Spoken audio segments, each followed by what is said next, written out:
I will triple to quadruple the views of that podcast. I'm here to support my son. You're in too many podcasts? Yeah, I'm doing 3 today. I'm doing 3 more podcasts. That's why I'm doing a short stream. Let's see what Razor did have to say. I love this guy. He's such a great guy. Like, he'll do anything he can to, like, bring up some drama, like some random-ass Twitter post. Yeah, your mom will do anything to suck my dick. Because she's praying to God I impregnate her. That way I don't have an ugly, useless piece of shit son like yourself, Razor. You are the biggest bitch on the fucking platform.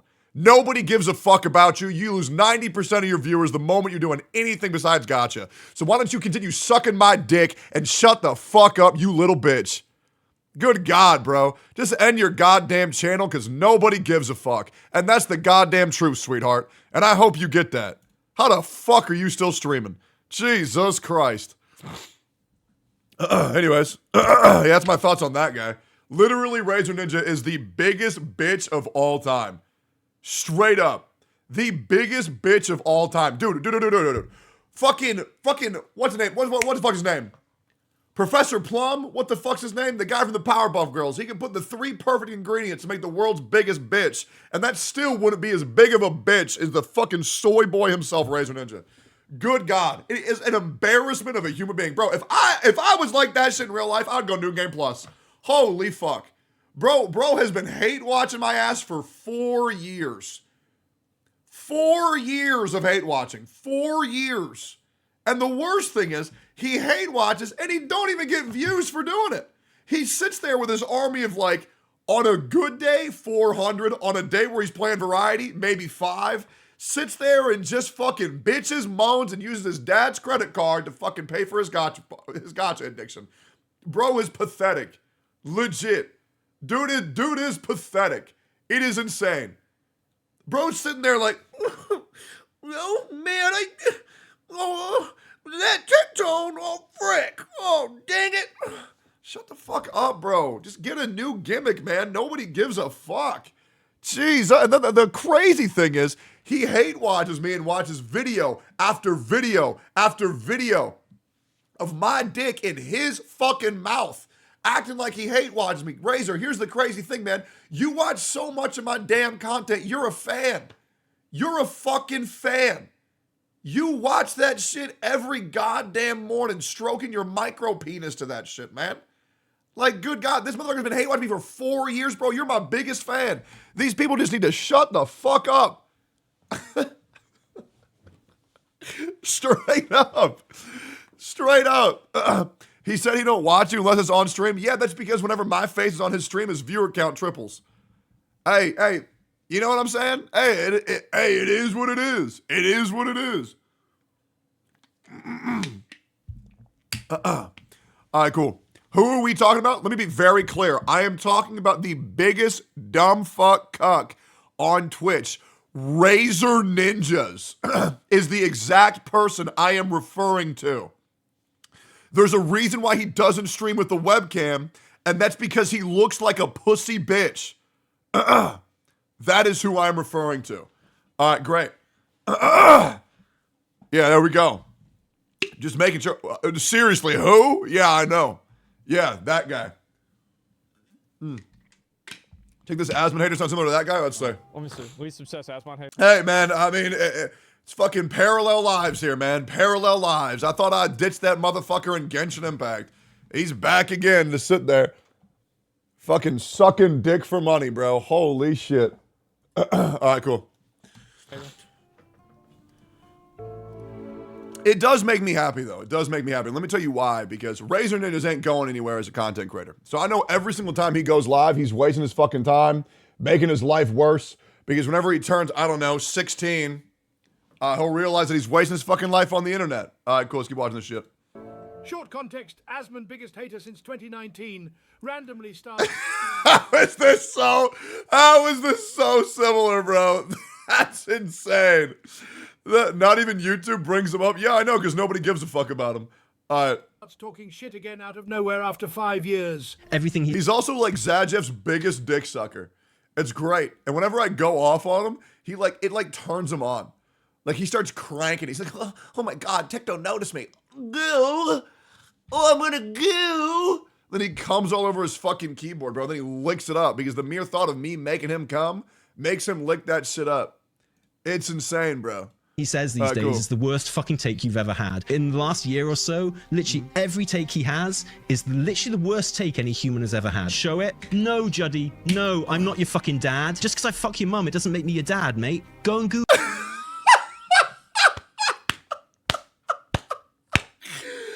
Oh, true, dude. Good one. Wait, so this guy doesn't like Asmund? Sorry, hold on. Let me go back. Let me get full context. Here we go. Short context, Asmund, biggest hater since 2019, randomly starts talking shit again out of nowhere after 5 years. Everything he says. Hey, same thing with Razor Ninjas. Razor Ninjas randomly starts talking shit for 3 years. Insane. Hey, man. Parallel lives. Imagine that shit. These days is the worst fucking take you've ever had. In the last year or so, literally every take he has is literally the worst take any human has ever had. Show it? No, Juddy. No, I'm not your fucking dad. Just because I fuck your mum, it doesn't make me your dad, mate. Go and Google it. Asmund whole response. Wait, so nobody was talking about me, but then he just randomly brought me up? Wow. What a great guy. And now we got another one of these situations. Again? Right. He really talks about me a lot. I really don't get how small, insignificant little rat fucks can just angrily tweet about one dude who barely acknowledges their existence this much. Like, good God, man. Bro needs to relax. Because at this point, this is just fan mail. This is fucking ridiculous. This is the first and last time I'm going to address this. He ranted about you yesterday on his stream for 3 hours. No, he didn't. No, he didn't. This is from yesterday. He's not talking about me. Not to read a script on YouTube. Like, I don't know what you think I'm trying to... No way. What do you think I'm trying to present myself as on YouTube? It's like you could be so likable as an asshole. He's put out this like incredibly like super nice guy fake persona that he does on his videos. I think like... Man, does that not sound so fucking familiar? I feel like we've been here so many fucking times, bro. We've been here hundreds of times in the past couple months, bro. Shit is insane. You have these, and this is why this shit pisses me off so much. You got these fake fucking nice guys, right? Then they go on stream in their little safe space. They have a little meltdown. They don't realize, okay, the mask off. Here's an idea, man. I'm going to blow your mind. How about when you make content, you just be yourself? That's a crazy concept, right? Why don't we leave the really nice guys to the nice guys, and we leave the dickheads to being dickheads? Because it just makes no fucking sense. It just doesn't. Somebody sees put on a wholesome persona, and then in real life, they're dickheads. Yeah, and for me, I do the exact opposite. I'm a great guy. But whenever I go on the internet, I unleash my seventh chakra. And I just go the fuck in. Because why the fuck not? Saying I'm fake because... No way. I read from a script and talk about WoW on my WoW channel. Your job. No way! Then I talk about other stuff on stream when I'm just talking normally. Hello, internet. Taliesin here. Just because I fuck your mum, it doesn't make me your dad, mate. Go and Google it. When you have, no way! I think it's a dog shit take. I'm really sorry. Oh my God. I just think, I've got to say, like, we're talking about dog shit takes, and I've got to say, dude, I think... I want y'all to know, I just randomly clicked something. Randomly clicked on it. There's no way you're going to be talking about me again, right? On your Twitch, you're so fake. So fake. I can't, bro. I can't with this shit. It's crazy because the dude's really good looking. And what's crazy is I was a big fan of this dude's channel back in the day. Taliesin and Evitala, I believe it's called. I remember his content was fucking great, man. I really don't get the raw hatreds people have for Baldy, bro. I really don't get it. I've been living in this guy's head in the funniest way. Yeah, it's actually fucking sick. Shit, bro, are you kidding? Are you kidding me? No way. Tell us the truth. Is the weekly reset fake news? Oh my God, bro. This is really, bro. Will this be the last time? I'm sure this is going to be the last. Hey, yo, this is going to be the last time. That is fucking wild, bro. That is fucking wild. Did you see the sparkle art? Let's say. Yeah, I did. It's so fucking hot. It's ridiculous. It's the fucking dots under the eyes, man. It's so fucking hot. Like, that's all it is. It's the fucking dots. I don't know what it is. They're so fucking adorable. Quick question out of the blue. Do you believe that ego is a quality or an issue when it comes to improvement? It depends. Ego can either fuel you or ego can destroy you. It's a very, very fine balance. There are a lot of people who are going down a very dark path, especially people who are like, well, obviously I can only speak in content creation, right? You're asking a content creator. I'm assuming you're asking a content creation. The problem is when you hold yourself to a certain standard and then you don't reach that standard, it's going to destroy your entire image of yourself. Because there are some people, and I'm just keeping it real, there are some people who view their viewer count as a direct correlation to how happy they are in life. And these people live very sad lives. When you are surrounded with wonderful people in your life and the only thing that you're thinking in the back of your head is, well, my viewer count was low today, so I'm not allowed to be happy. And a lot of content creators are like that. Especially a lot of content creators who used to be big and are now falling off a bit. It will absolutely destroy them. And I'll be real, guys. All of the big streamers currently are falling off. The only one who's not, Kai. Right? Because Kai's been on the platform for a fair bit. But this is going to happen to a lot of the previously very large streamers, which is the reason why a lot of them are finding themselves in drama right now, because they don't know what to do with themselves, because they see their viewer count dropping off, and now they're kind of willing to do anything they possibly can in order to regain that same viewer count, if only for a moment. And it's a shame. It really is, because when I had my viewer count drop very low, I was excited.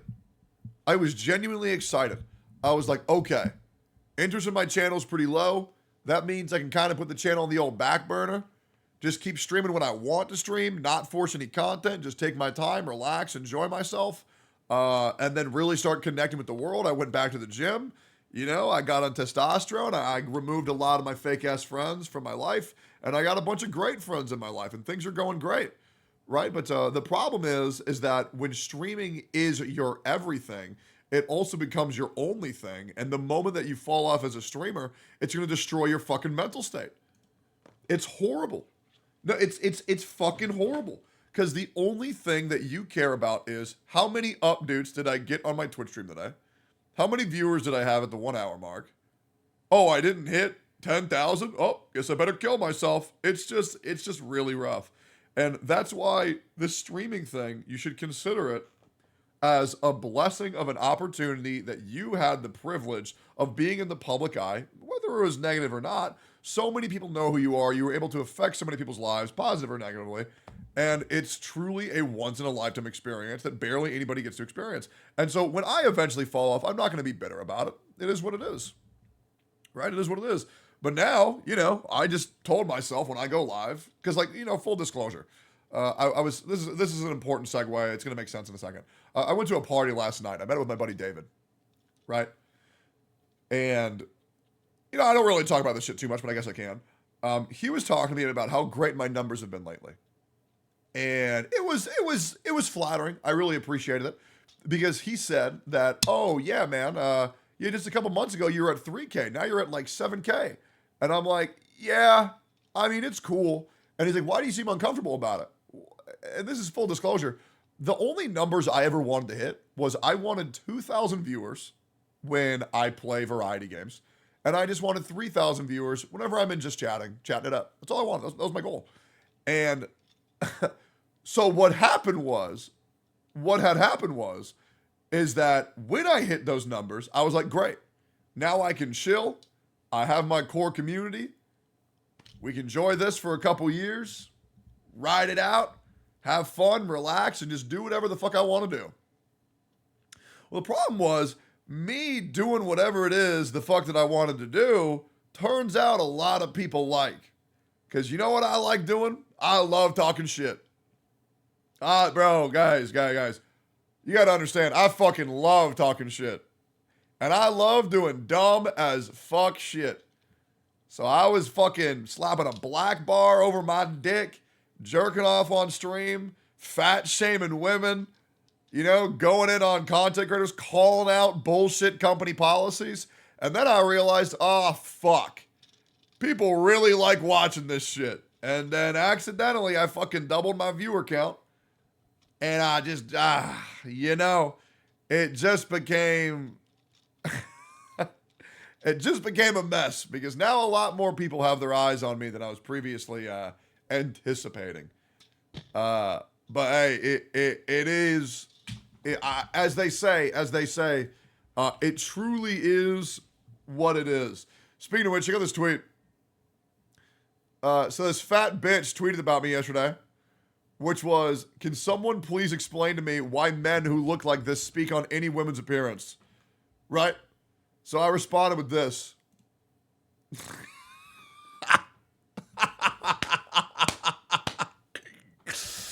Oh, man. Hey, I told you, any of these anime profile picture looking motherfuckers, any of these bitches complaining on the internet, you want to know why they get so upset when you talk about a woman's appearance? Because they look like that. And people like that are the reason why Aloy looks the way she does in Horizon Zero Dawn.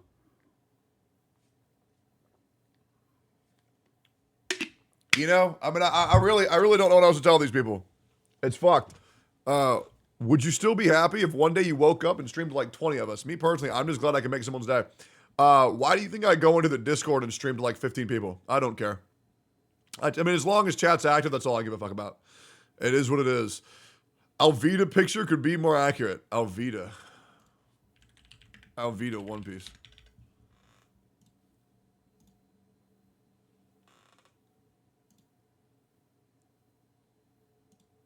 You know what?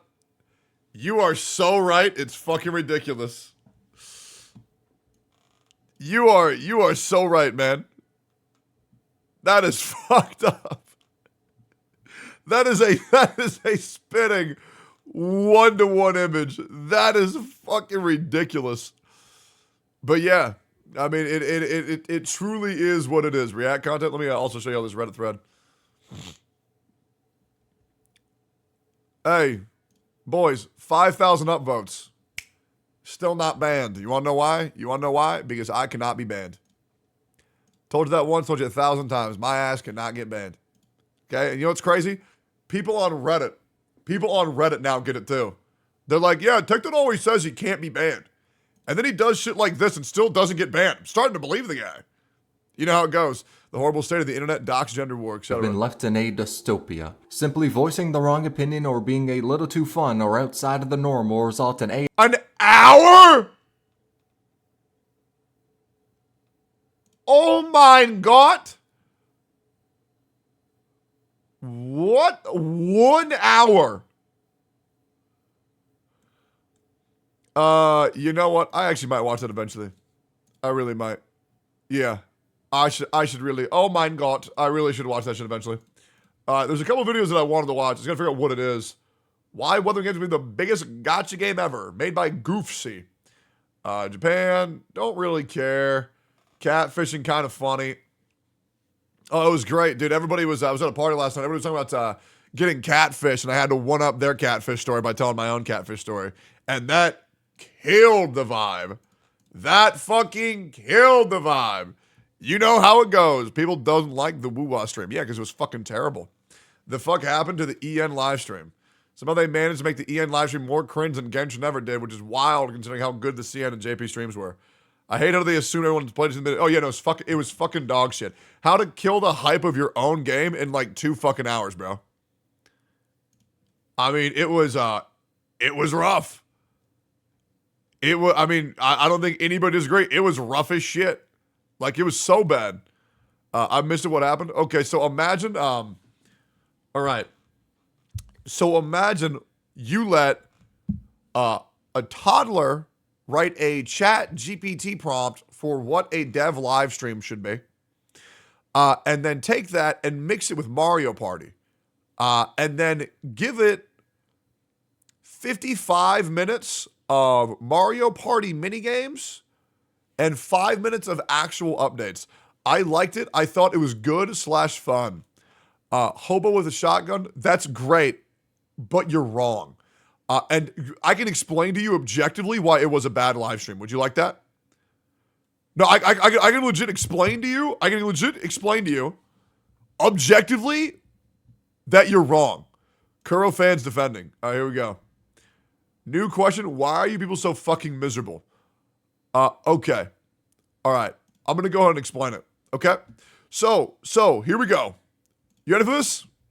I'm going to explain objectively why people defending this are wrong. Okay? So you have, ready for this? In total, the amount of eyes that Kuro Games had on their game last night was somewhere around 150,000 viewers across all streamers, across all streams, across all platforms. Okay? You have 100,000 viewers. Okay? Now, I'm going to ask you a question. What do viewers of advertisement have a chance of becoming? 150,000 viewers mean 150,000 potential, okay? Potential players. All right? Viewers can become potential players.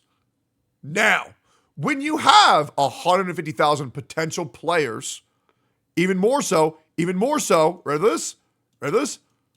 Customers. Okay? When you have 100,000 viewers, what do you want to show them? Okay? The product, aka the game, the product, or eating, ready for this? Eating wasabi bun. What do you think you should do? What do you think you should do? Yeah, wasabi bun? Yeah, no, absolutely. Bun sounds tasty. Yeah, true. Yep, 100%. So the reason why that stream was a massive fucking flop was due to the fact that Kuro Games once again does not grasp how to market their game and how to take advantage of the eyes they currently have on their product. And instead of showing people a cohesive live stream where they know exactly what they're going to get to hype them up for it, they stalled a 15-minute live stream into an hour and 50-minute live stream full of useless fucking garbage with some of the cringiest jokes I've ever seen. Now, this does massively benefit creators like Havian, Zexia, the voice actor, and Regslent. However, we should not be focusing on content creators, and we should be focusing on advertising our fucking game, because that's what's going to make it succeed. And that is why that live stream was objectively a massive fail. Does that make sense? The only thing they actually chose in the English stream is what not to do in a Western program. It was cringy to start about them. True. Really good duration on the show, an hour and 30 minutes of perfect game stream. All right, let me just go ahead and tweet this out for anybody who's defending it. Okay? Waited a night, decided to weigh in. The EN live stream for Wuthering Waves was a massive failure and a huge misrepresentation. Misrepresentation of their product. This is not an opinion. This is a fact. Kuro Games, across all streams, on all platforms, had over 150,000 plus live viewers. Live viewers equals live viewers, players, potential customers. When you have 150,000 live potential customers, you show them the product that they're interested in. Not a bunch of randoms eating wasabi buns, having a laugh. Kuro Games' biggest issue is and will always be how to market their game. Hopefully, they'll hear player feedback and do the following next live stream. Focus on the characters, the world, the updates, the developments. And most importantly, rewarding their players. What that live stream had were the bones of what could have been a great live stream, but completely watered it down with useless dribble. I'm not saying this to be bitter. I'm not saying this to be mean. I'm saying this out of genuine concern for Wuthering Waves to waste any more marketing time, any more budget on whatever the fuck that dog shit was. Anyways, bitter taste aside, still stoked for Wuthering Waves on May 22nd.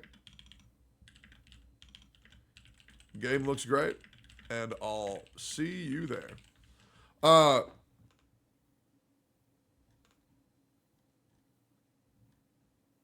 Any disagreeers?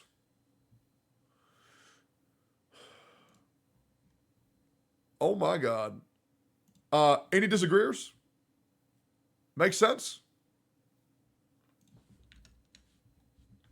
To be honest, just make subtitles for the CN stream and show us that next time instead.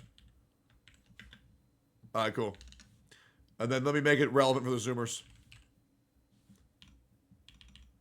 Is there no hand going like this? And let's see. Surely hand going like this. Any hand making the peace sign. And is there... There we go. Easy. All right, cool. Make a point begging, not essays. Nah, this works a lot better. Because this allows people to not leave anything up to assumption. If any of you guys want to weigh in, you're more than welcome to. Yeah, if any of you guys want to weigh in, you're more than welcome to.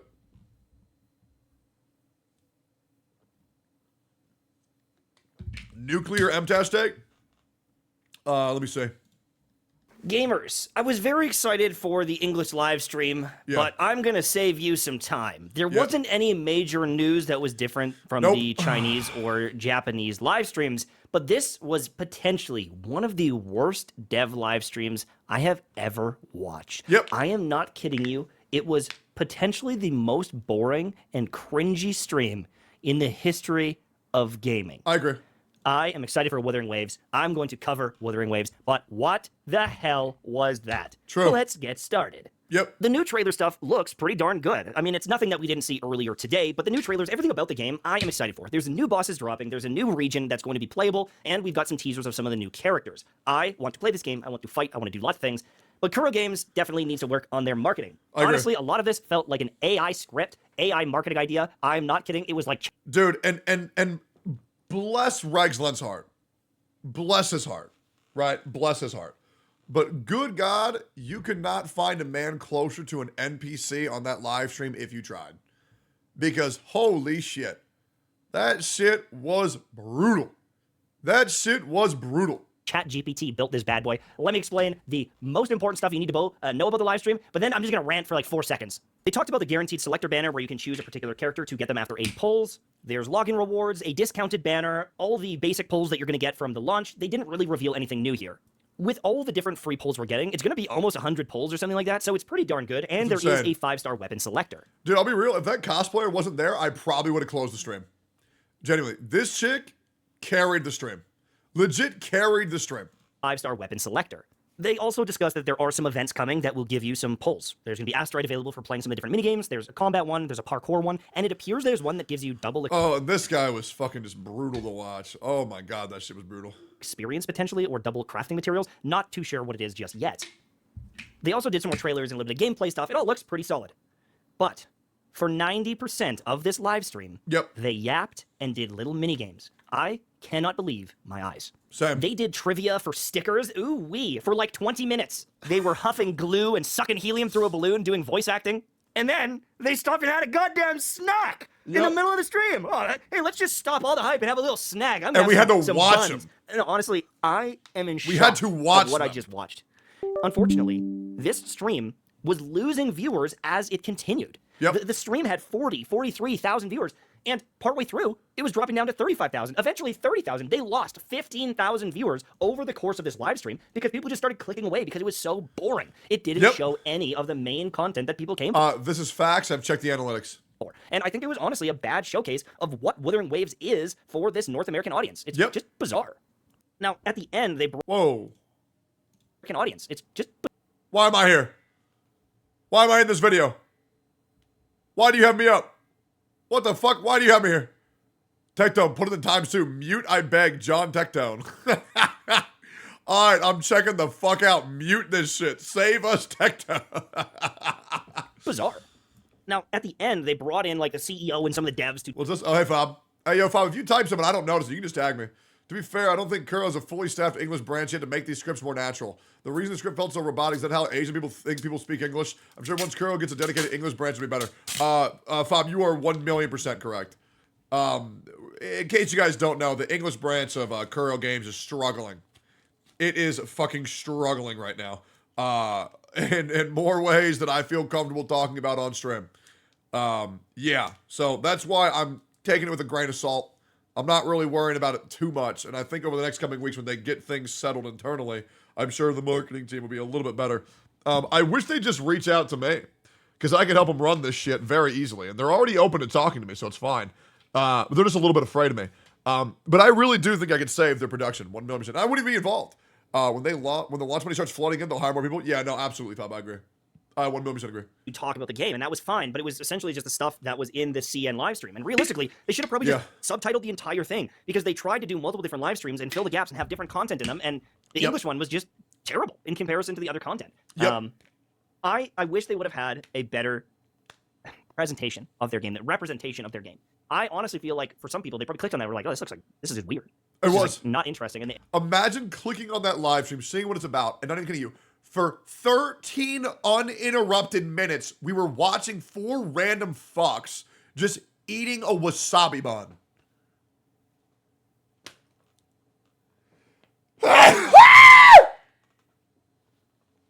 Like, what the fuck do you want people to do? Oh, okay, I'll just wait for them. That's not how it works. We live in the form of ADD. Dude. People's attention span have gotten so fucking bad, I can't even do a starting soon screen on my stream anymore. Because they'll click, see starting soon, and say, oh, fuck. I'll just come back when he's done, and then forget. So just look, fuck it. Right? Like, fuck it. It's fine, but you got to understand, that is the market of which you're marketing to. It's insane. People are ADD as fuck. What the fuck is that emote? Okay. And they're not going to give the game a chance. But at the same time, there's going to be a bunch of people that are streaming it. It will be high in the directories. People will watch the gameplay and be like, oh, this is cool. You can't watch some of these boss fights and not think it's cool. I agree. Save yourself the time. Don't watch the English live stream. You're not missing anything. Any of the news, any of the drops, I made a video on it earlier today, but woof. And you know what's fucking nuts? Despite how terrible that live stream was, guys, it nearly has 100,000 views of just my unedited reaction to it. That's how much anticipation there was for this live stream, and they fucking blundered it. Like, it was fucking blundered so hard. Watch Gacha smack point. What's going on, ladies and gentlemen? Welcome back to another video by yours truly. So I did a live react to the live stream. If you guys want to go check that out, you can. No, I mean, listen. I already know what Gacha Smack's going to say, and he's going to say the same shit that I would have said. It was a fucking joke. And that is pretty much just how it goes.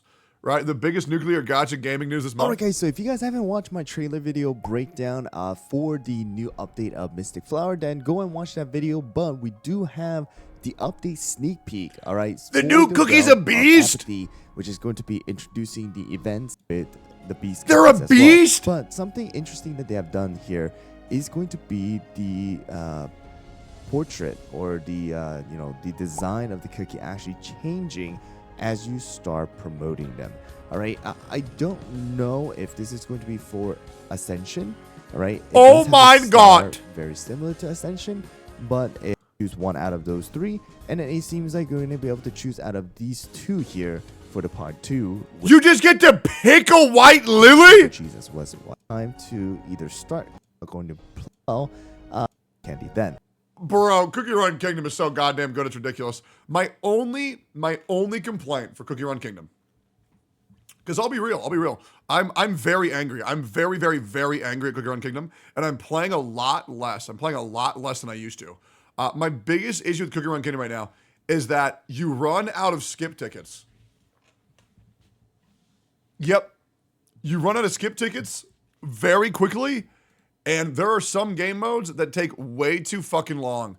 And it's fucking brutal. Just farm on alliance. What do you mean? No, that's what I'm doing. And I still run out. Yeah, we need more time jumpers. You need more time jumpers 100%. Here's all the free stuff we're getting. Okay. So we get, the novice convenes. We already know all this shit. Reward highlights. All this good shit. Yeah, we know it. We know all this. It's so many goddamn polls. It's ridiculous. It's so fucking many. And I get to choose my Calcharo. Dude, I'll have my Calcharo in the first week, man. It's fucking Jover. M-Woo-Wah tier list. Wuthering Waves, Paimon. Don't say that. Hey, everyone. Don't say that. Don't Paimon it. Don't do it. Okay, now here's the thing. Here's the thing. Let's give them the benefit of the doubt. Let's give them the benefit of the fucking doubt. Okay? It could just be a cute thing. Because the only way, because having a cute thing is fine. The only way it becomes a Paimon is if it just repeats back to you what we already know. Because this Paimon could just be a pom-pom. Pom-pom, good. Paimon, bad. Right? So this could be a pom-pom. And I'll be real, it is very cute. It's very, very, very kawaii, very epic, very cool. Yeah, so don't allow it to talk. No, it can talk whenever I go to fucking see it. But until then, it's going to shut its fat fucking mouth up. Okay, that's it. Ooh, content creators thanking me for having this take. Yeah, so the thing is, you have to break this down to where even the dumb fucks get it. You see what I'm saying? Like, you really have to break it down to where these dummies don't get it, right? Kill the wasabi. Yeah, absolutely. Good. Yeah. So the problem is when you just state your opinion, but you're too stupid to express it, maybe just don't give your opinion then. Because when you give your opinion and then you give your logic behind it, it's a lot harder to mindlessly disagree. Unless you're the Genshin community, and then, well, they're pretty much fucking hopeless. But it is what it is. Also, huge raid, +5. Insane, 5 billion. Yeah, we're going to watch, let's watch the MTAS tier list. Because I'll be real, and here's the disgusting part. I'm going to be so fucking good at Wuthering Waves, it's going to make people sick. I've even considered going back to being a guide maker part-time to make shitty guides for casual players, right? Because sometimes these content creators just lose the goddamn plot. But I believe that MTAS makes very good guides. But I am very curious how his tier list stacks up against mine. MTAS tier, and today we're going to be doing the first ever launch tier list for Wuthering Waves. Do you know why this is so dangerous? Because, like, half the characters were fucking changed. Half the characters were fucking changed. You know? So this tier list can come out. People can get excited. But I encourage everybody who sees this to take this with a grain of salt and then watch another tier list that I'm sure MTAS will release shortly after launch for 1.0 once all the changes have been implemented and testing goes out. But yeah, I am very familiar with the power state of every character in this game. Now, I've played all of the betas and I've had access to the game for a little bit, but I am not alone here. So I've been in Discords watching people play the game privately for hours upon hours on end. I sit there, they stream illegally their version of Wuthering Waves, and I just sit there and I just get to chill out, enjoy the game. It's great. It's awesome. Well, I'm going to give you my opinions on the best characters for the launch of Wuthering Waves. There's also a bunch of math. Yep. And there's also the predictions of other content creators to give you an idea of who will be some top tier units in the game. Now, you need to understand that these things will change, and this will probably age like milk. But there's been a lot of testing already done. I think Alto is going to be one of the most underrated units in the game. Because people aren't going to realize how beneficial it is to have a ranged character and the safety that provides when you're going all in for DPS. Like, people don't get how much easier playing a ranged character is. And that's like a huge buff. So sure, their damage might not be as good, but you're never going to fucking get hit. And here's the best thing. He looks really cool. And Tao Chi has fat fucking titties. You see what I'm saying? Like, fat fucking tits. Right? And that's got to bump her up a couple of your ranks for sure. I'll be real. I really don't think that we need characters to go as low as C tier for this, because all the characters are pretty good. If you're pretty good. Looking at the different weapons and the different characters, who has the potential highest DPS based on the weapon classes, and breakdowns depending on those weapons for the different characters. Sure. And this makes a lot of sense as far as Genshin Impact goes, but for Wuthering Waves, the reason why I disagree with this a lot is that when you play a melee character, sure, your potential DPS might be higher. Yes, you might say, well, if I take this sword and I hit him full force, it'll cut him in half, right? But if I stand 1,000 meters back and I shoot him, it only puts a small little bullet hole. Well, one is way safer than the other and still gets the fucking job done. Right? And this isn't your Mickey Mouse grandma fucking minigame anymore. This is real shit. Okay? There are bosses that are going to be fucking hard. So making the fights as easy as possible is paramount. It is paramount to this game. And I think that's going to be a perspective that I provide for allowing people to know that range really do have a huge advantage of pretty much barely having to dodge. My opinion. Of course. You have to understand that even though a character might not have the highest DPS, they enable someone else to have more DPS. Yeah, you also have to understand that some of the math and the testing that is done is on a base level hero. But certain characters that you have or will get much stronger over time. I want to show that as well with this, with this sheet right here. This is going to break down on the different copies or dupes that you get. You start getting passives for your characters. And some of them are crazy. Some of them are massive upgrades. And I want to show you one of those right now, in-game. I'll click on the game and I'll show you. And then I have to close it before I get in trouble. So I'm going to go like this. I'm going to put myself in the corner here. If you look at someone like Mortefi, 19% increase in value or overall potential. I want to explain why that is happening. Because on someone like Mortefi, on his full copy, you're now getting a 7-second duration on the one passive he provides, which is massive. Things like his first one, giving these extra follow-up attacks that are happening in... Mortefi's going to be really fucking good, and I think he's going to get better with time when Chang Li gets released, if she's a DPS, because Mortefi's going to be very good for the fire teams. So I think a lot of the characters like Alto, Mortefi are going to get better the more characters that get released, because a lot of them, and Wuthering Waves, I'm going to be real, dude, if you thought relics for Genshin were straightforward, Wuthering Waves is very straightforward. It is quite literally, take the fire guy and put him on the fire team. Take the wind guy and put him on the wind team, right? There's not really going to be that much... It's really not going to be that much complicated nature when it comes to team comps. Not that there ever is in any gacha game, but like the team comps here are going to be very strict and they're going to be very straightforward for now on launch. But perhaps mechanics in the future will be introduced in order to have more flexibility of builds. I also really wish they kept more Mortefi with the Dragon Tail, but that's just my opinion. In game, things like this can take a character from here. It's pretty much like PGR, absolutely. So you have to understand that these tier lists will evolve. Characters that might be on the lower tier at the very launch will grind all their way to the top because they've got copies, they've got dupes, you've got more of them. So it's always important to understand that these things are preliminary. But based on the math, they're saying that DPS, Jian, who's going to be one of the first limited characters, will be the highest damage potential in the early game, in the beginning. As for like a sub-DPS or hybrid or supporting unit, Yinlin, the second limited unit, also very high. And then the support is Varina. That's going to be the best. That's what they're kind of hypothesizing. They're saying Calcharo is going to be also very good DPS, as well as Encore, which is... Okay, I just want to clarify that. So they're saying more... So Jian, Yinlin, Varina, that team is not that good.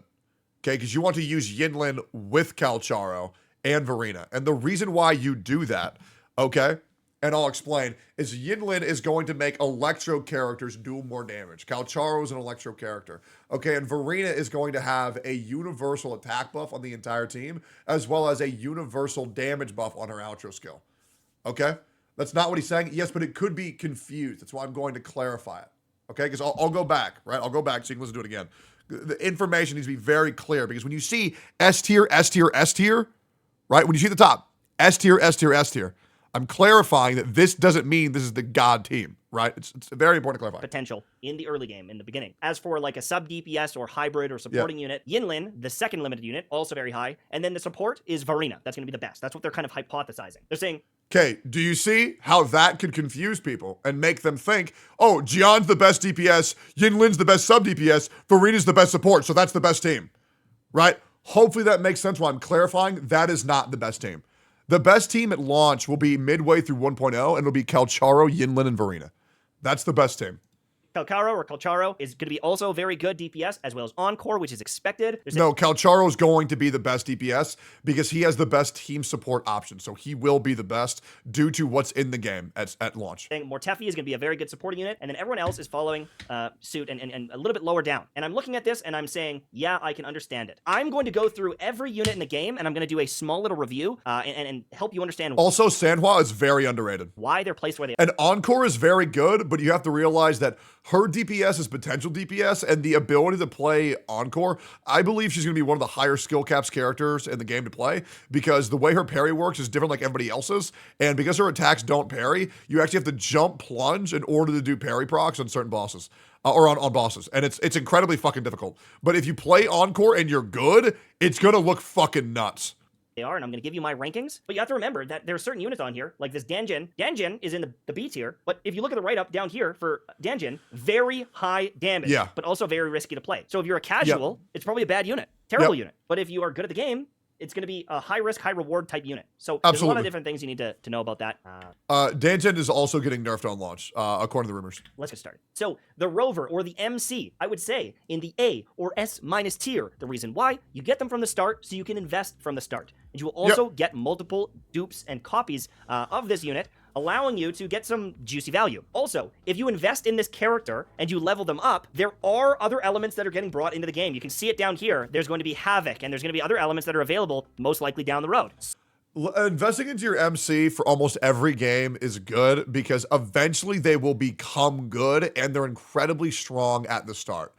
They are going to fall off, but with future update patches being brought into the game, eventually they will find a niche in the meta. They always have, and they always will. Not Genshin. Genshin MC Dendro was very good at Sumeru launch, right? So they usually find a way. So there may be a situation where all that investment pays off and they become an S tier unit. So I'm going to put it in the A tier for right now, but it is a very solid unit. Anyone in the A tier is still going to be God tier and allow you to beat everything in the game. Let's go with some of the big obvious picks. So they're saying Jian is going to be an S tier damage pick. This is the first limited unit in the game. Just a reminder, a lot of the first units in any Gacha game end up getting power crept. So even though this might be an S tier unit now, they may drop down in comparison to other units down the road. They do, but I think Jian also provides a very comforting play for AoE mob farming that I think he'll be very good at, because his abilities all suck them up into a small area and make it really good for DPS. A good example of that is Zila in HSR. Still a really good unit, but other units came out and were just stronger. Now, Yinlin, in my opinion, is actually going to be put at the very top of the list. Yinlin most likely will not be power crept for a very long time. And the reason why that is because specific characters that do specific things for specific teams, it's a very low chance that Kuro and Gacha games in general will make another incredibly specific character to power creep them in that role. That's why very specific characters like Yinlin, which is, I make Electro people do more damage, right? That's why she'll most likely not get power crept for a very long time, which is why I recommend everybody to get her if you want to run Calcharo, because what she does is so exclusive to that team. They're not going to just make a new Electro buffer. They're going to make an Arrow buffer, a Cryo buffer, fucking Havoc, you know, all that bullshit before they make another Electric. For right now, because Yinlin is kind of a supporting, buffing unit that is going to make any Electric unit in the future very strong. I think that she is one of the most valuable units in the game. I agree. Okay, so here's another great question by chat. I don't know what she does, but couldn't she get power crept by a more generalized unit? Okay, so if another unit did what Yinlin did, but better, right? In a more universal generalized sense, well, then you can just get rid of your healer and then use double buffer DPS, right? Because, well, then that's just fucking broken, right? Because then your main character is going to be able to do so much damage with a double amplifier, it would just be fucking insane. And then at that point, just kill them all with one fucking unit, right? But I don't think that's going to happen. And the thing with Kuro Games is they don't really make really good generalized units, barring Varina so far. They make very specific units for very specific teams. If you've ever played PGR, you know that with like strongest electro team, strongest light team, strongest water team. Very beginning. So I'm going to put her all the way at the top there because I see future potential for the character. Another unit that I can place in the S tier and maybe even above her is Varina. Now, this is not a Bailu or Chi-Chi situation. Varina is very good. She's very quick to be on the field, good energy generation, and is able to heal your team. But more importantly, she's able to do a universal buff for your teams. So let me explain what he means by very quick on the field, because a lot of you guys aren't going to know what that means. So very quick on the field is the way this game works. It has these certain things that are called like forte skills that you have to play into passives, and also a way to charge your intro and outro skills. Okay, for other characters, in order to charge their main kit, they have to be on the field and they have to auto attack to charge it up. So their on-field time is like 4 to 6 seconds before you can swap to get max benefit. Varina is swap in, use your skill, swap out. Right? And every 3 times you swap out, then your outro is going to be charged, and that's going to give 20% damage buff to your entire team, which is like instant cast, buff, swap out. So attack buff, damage buff, get off, and it's instant. So it's going to feel very Genshin-like. If you want to Genshinify your playthrough and your playstyle, just get a Varina. You need healers. You need support units, and Varina is super, super solid. Yeah, and she also Works heals, with absolutely everyone. And she also has a prevent death every 10 minutes, but it's whatever. I think she's a good pickup unit. So that's where we're going to put her absolutely in the S tier. Now, she is the best unit in the game. At overall damage numbers, someone like Calcharo, he has his moments to shine, and his ultimate can do pretty crazy, but there is downtime where maybe he's not quite as good. The nice thing is because of Yinlin, she is going to be bringing up the value of him and potentially bringing him into that S rank. I 1,000,000% agree. The value of a character also values on who you can put on a team with them.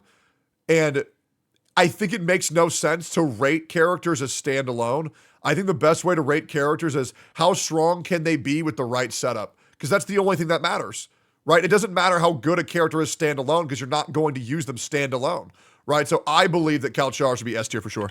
But I think solo and alone, he's going to be somewhere around the S minus or even high A tier long term, unless you've got Yinlin to support him or other future units. So it's just something to kind of make note of. Pretty solid overall. And why the fuck would you not want to see Yinlin and Calcharo have sex every single time you use them on your team? I was going to guess, though. I would say Encore by herself may be a better unit. Just for damage, just for DPS. She's kind of bursty, but that's just my guess. Nah, she takes way too long on the field. She's really dangerous. She's really hard to play. Based on the math, they're not like throwing her way above or anything like that. None of the calculations say that it's too crazy. It's saying that Encore is potentially higher DPS by like 2,000 or more damage per second. So if it's based on this, sheer damage, yeah, I think that Encore actually is a better number. But because to get that damage, you have to play so fucking safe, you know? And Encore doesn't really have the greatest supports. The support sooner rather than later, so it's really tough to say, but Encore is a really solid unit. As for Baiji, I think this is going to be either A tier or S minus tier because she's one of the only healers in the game. I agree. Baiji will be very quick to get power crept probably in the next couple patches, but for right now, every free-to-play player should be building her because we all need healers for this fucking game. Now, you can't say need a healer skill issue. Oh, absolutely. But I really want this game to be casual friendly, right? But Baiji will be getting power crept very, very, very soon. She will be the Natasha of this game. I'm sure she will move down eventually, but until we get more healers, then, I mean, there's no one better. There's no other healers in the game. There's 2 of them. 100%. Don't worry, guys, you won't get power crept. There it is. Yep, there it is. She also provides a damage bonus. That's to the next unit on field. So you use her, you heal, and then you swap to your DPS, and you can get a damage bonus. So that has some major potential as well. Danji, they're putting in the B tier. I'm going to put in the A tier minimum, but this is a bit of a skill pick. I'm going to put in the A tier for sure because I like to... It really depends on the changes they give her on live, right? If they keep her pre-nerf, then she can be very strong. One of the best DPSs in the game.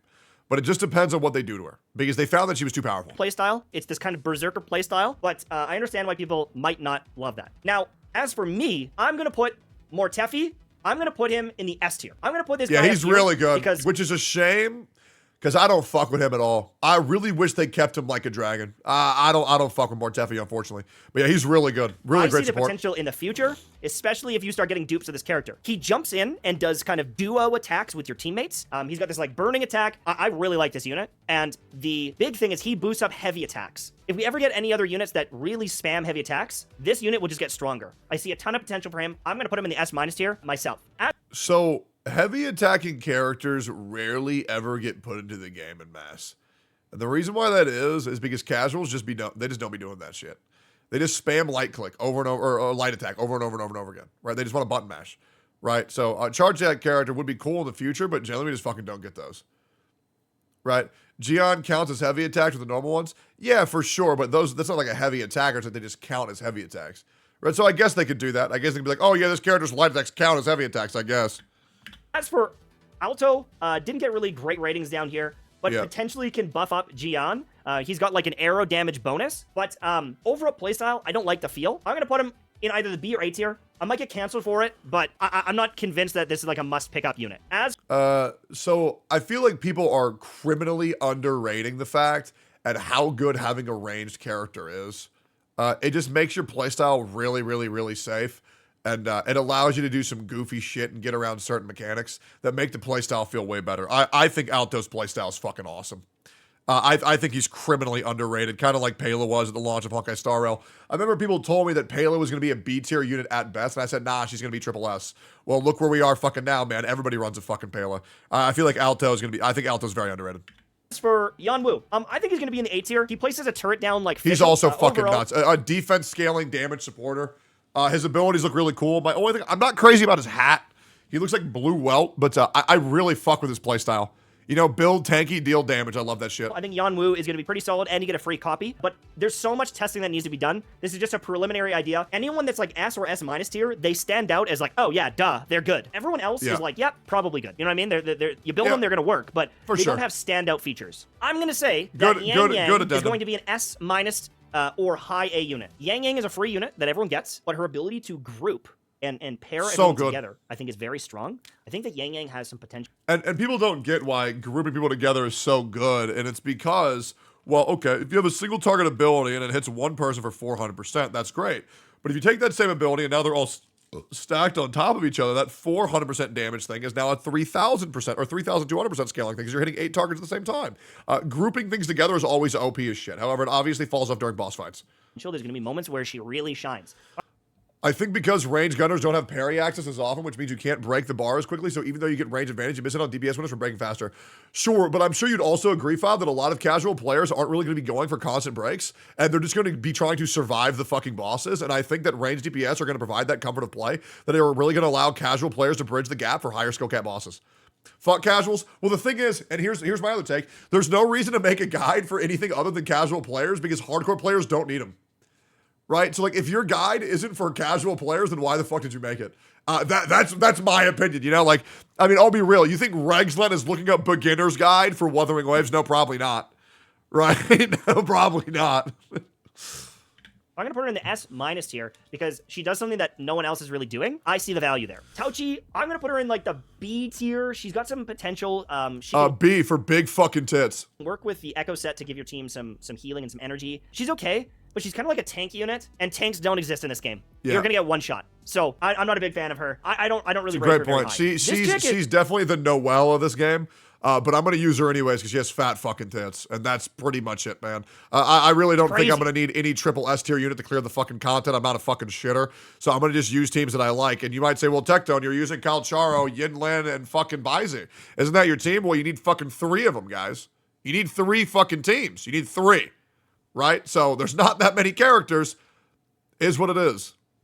With dupes, like if you get the dupes for her, where is it? In here, she gets a couple big power spikes. Nothing too crazy, but she does look like she'll be a good DPS. Most likely better than Rover. If you look at the weapon tiers, she actually has some of the highest DPS in the game. They're ranking her as like some of the highest sword damage dealers in the game. So but Rover's also really good because their playstyle is really smooth and their parry ability is super fucking easy.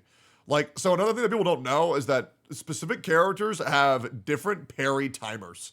right? And certain characters can parry easier than other characters, and Rover's is really fucking big, so I really enjoy Rover playstyle. So that's pretty cool. Is that with dupes? That's probably gonna help with that. She gets some like crit rate and stuff like that, but that's the what you know, kind of what I'm seeing. I think she's gonna be a really good damage dealer, but she doesn't do anything exceptional or unique. It's just like, yeah, she's a good damage dealer. And I think that a lot of these units are gonna be in that situation. They hit really hard. You can clear it, but they're not this like busted thing with crazy AoE or other passes or things like that. You know what I'm saying? This is Chixia. I think she's gonna be in the B tier. The reason why is she needs like a lot of field time. She's got a cool kind of gun charge attack. She's all right, but I don't see her as someone that I want to build. You can see the numbers are really close. I'm gonna build her because she is so fucking fun. It's ridiculous. Like she is a blast to play. I understand you're going for meta, sure, but like Chisha can kill all the content. I'll be real. I soloed Crownless with her. Dude, and it was like I wouldn't even get hit. Right, because Chisha, her range is so long, her playstyle is very fast.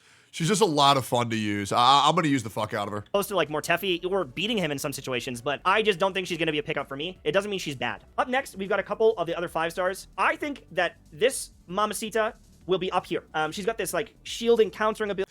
I heard she was getting a buff, but yeah, John Jin is not in a good spot, which is really unfortunate.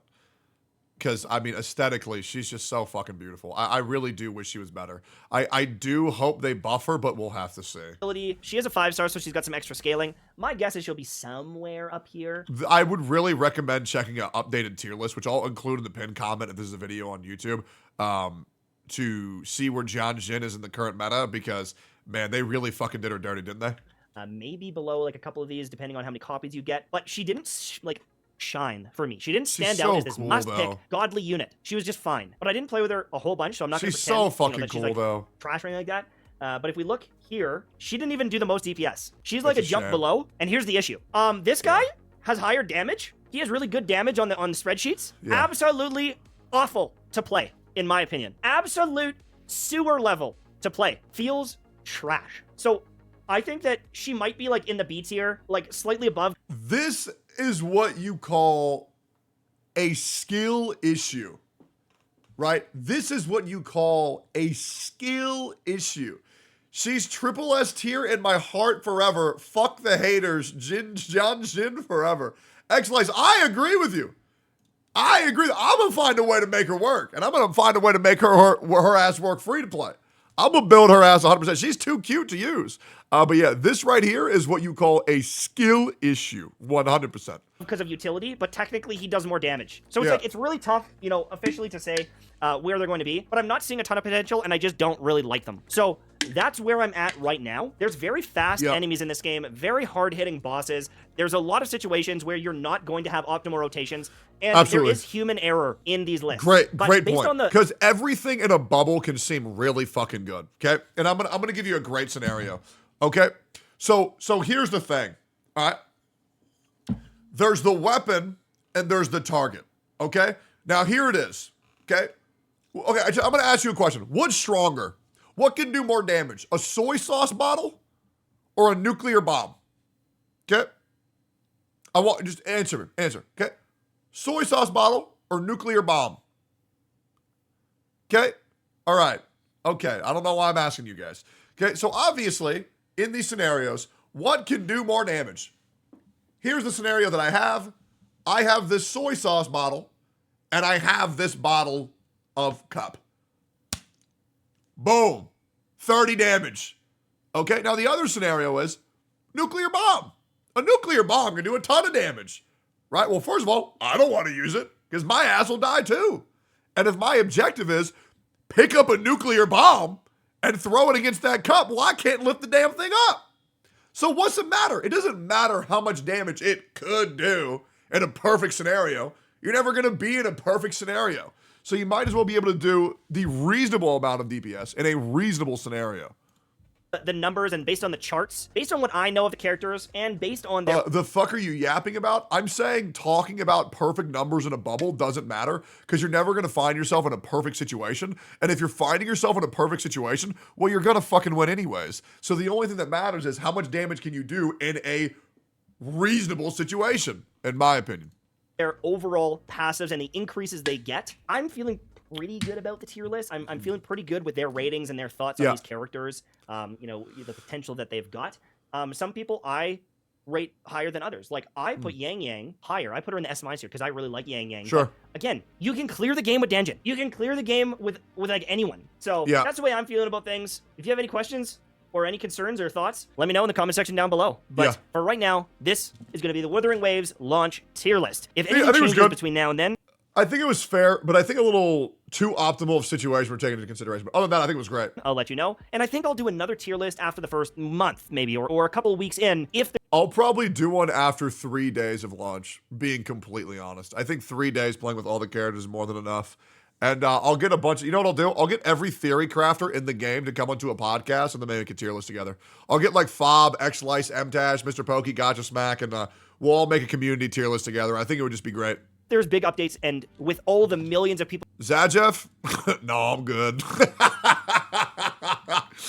No, I'm good. ...playing, we realized that something's been missed. But I just wanted to do a quick shout-out. Brax, there's a ton of people working on this. There's Pride Win, there's I Win to Lose, there's a bunch of Theorycrafters. Stepperoo, sure, whoever wants to come, can come. Jeff was in here. There's a bunch of different creators that are all in here. Not everyone has channels. Some people are just doing the math and like to help out. But thank you guys so much for all the help. This is... Yeah, it was great. Yeah. I mean, I'm excited, and it feels good because I'm very informed on everything in the game right now, and it feels nice. It makes my brain feel like it's going numb, and I really like that shit. I can't wait for Wuthering Waves, man. I'm even more stoked because I'm giving away $1,000 day one on my stream. It's gonna be nasty. Anyways, see y'all later. Hey, MTaz, thanks for the video, brother man. Thank you, brother man. Appreciate you, dog.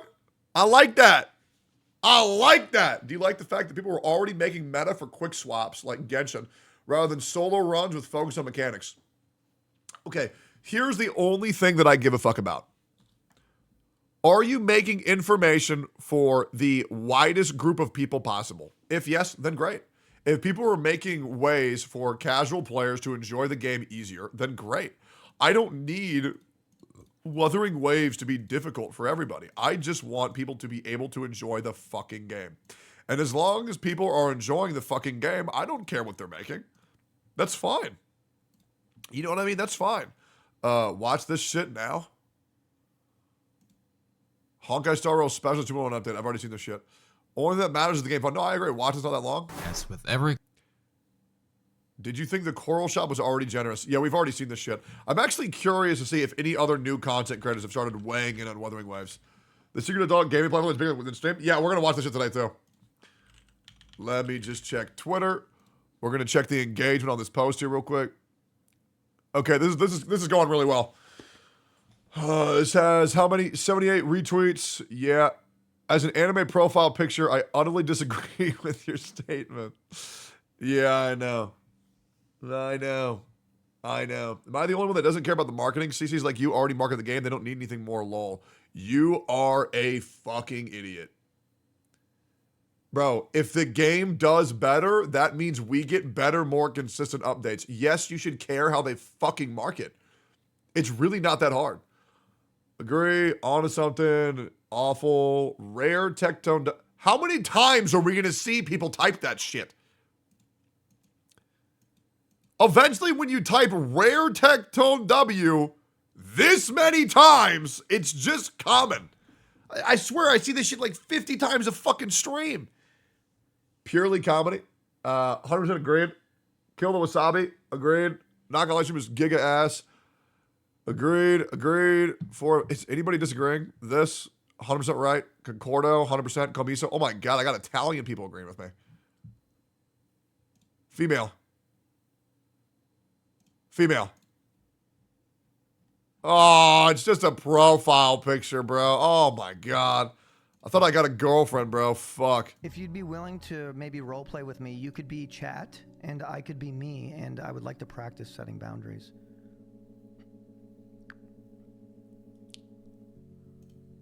Sure, I'd be happy to help with that. Let's give it a try. You can start, and I'll be the chat. Ready when you are. Hey, chat. Just playing a little bit of Rainbow Six. Oh, I just died. Man, I'm so bad at this game.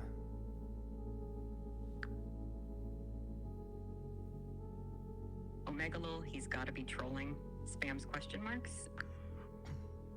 Stop. Mods, ban him.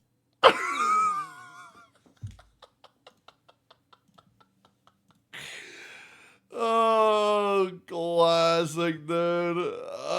Okay. Okay. What is he doing, man? What the bro, hello? Is he trolling? Bro, just quit. He's so bad. Legit so bad. What's this? My cat's perfect loaf form. Nah, that ain't the best loaf. That's a mid loaf at best, bro. What are you talking about? That's just mid. Let's see real quick. Which 5-star selector should you select in Wuthering Wave? Which one do you want to watch in Wuthering Wave? Wuthering Wave, Twitter hate is insane. First impression, Wuthering Waves. Look at that shit, bro. 84,000 views. Hey, good for him, brother man. Good. I look forward to having MTash in this community. It'll be good. Wuthering Wave Beginner's Guide. 15 tips to progress with 118,000 views, bro. Look at him go. This is good. I'm telling you, man, Wuthering Waves is popping the fuck off, man. I'm telling you this shit is going to be huge. I'm telling you. I should make a video day one called Why I Quit Wuthering Wave. Oh, bro, it'd be so good. Dude, me and MTash, man, we're just like, it's like we're just walking together in unison. He had to expose me. Unlucky rubber ducky. God, I just need to fuck that man already, bro. I love this show.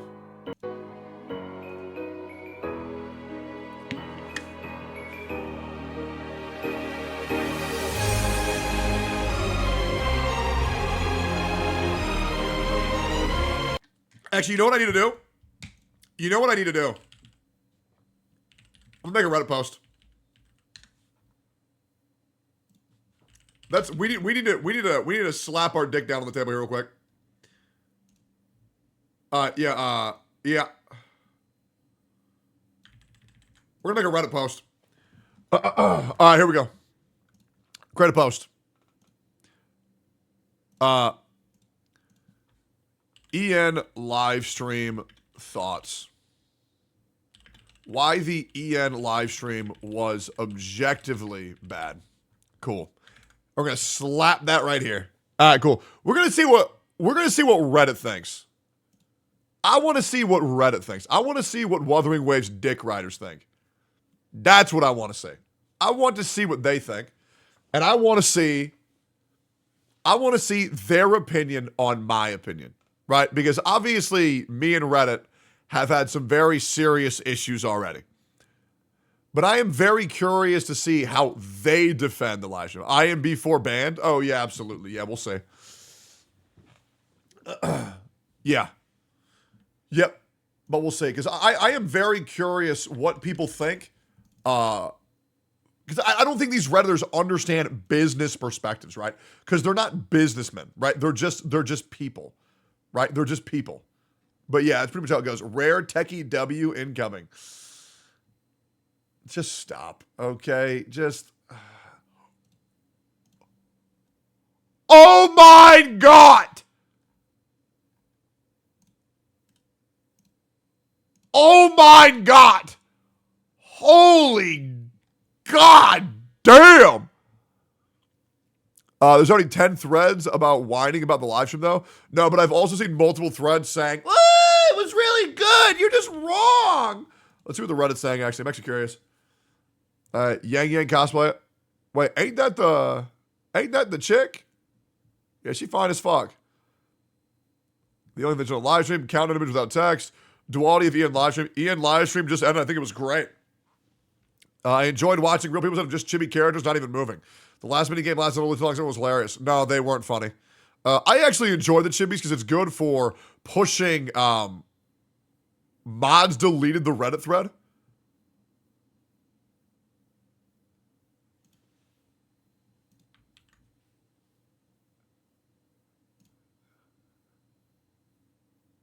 This was deleted for what?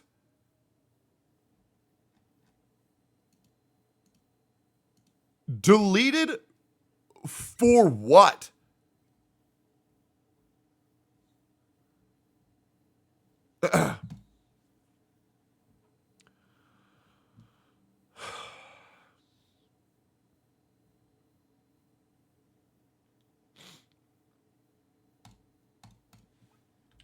Why the fuck y'all keep removing my shit? What fucking rule did I break for that last post? Brother man, I can't help that people see my name and flock to it. I'd get it if I was causing an issue, but what fucking issue could that last post possibly have caused? The fuck you want me to do, homie? Put that shit back up. I'm trying to see what this Reddit thinks. Thanks. The fuck are they on about, bro? The fuck are they on about? Shit is ridiculous, bro. I can't post nothing. What the fuck could possibly be the issue for that? What the fuck could have possibly been the issue? What's this?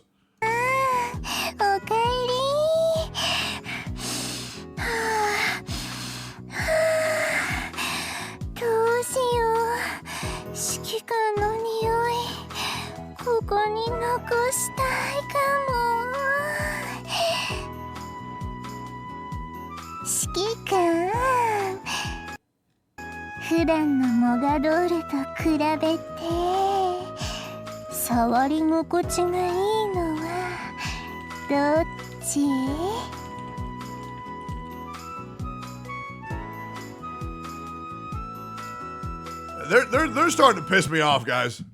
They are starting to piss me the fuck off. Reddit.com/report can be used to start dealing with repeat report spammers. Reddit will start tracking these repeat offenders and eventually take action against them.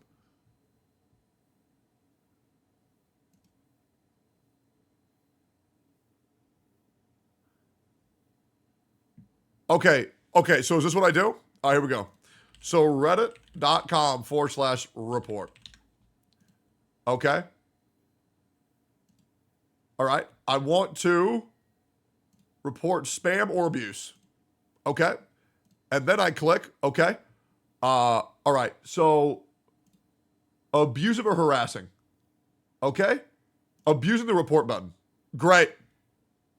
Easy. Easy dub. Very tame post. Don't know why it was taken down. Please help. Easy. And then, is that it? Cool. All right, yo, boys, you can do that shit too if you want. If you want to help out, you can do that shit too if you want. Here's the link to my post, and it's reddit.com/report. Easy. Submit.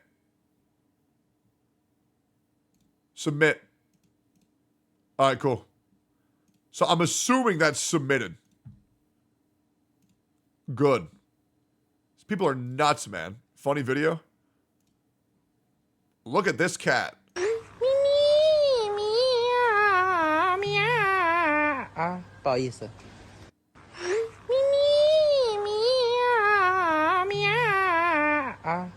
just leave it alone, bro. New Cookie Run Kingdom trailer update? New patients have arrived. I know, I seen that shit, bro. All right, yo, give me justice. Put it back up. Put it back up.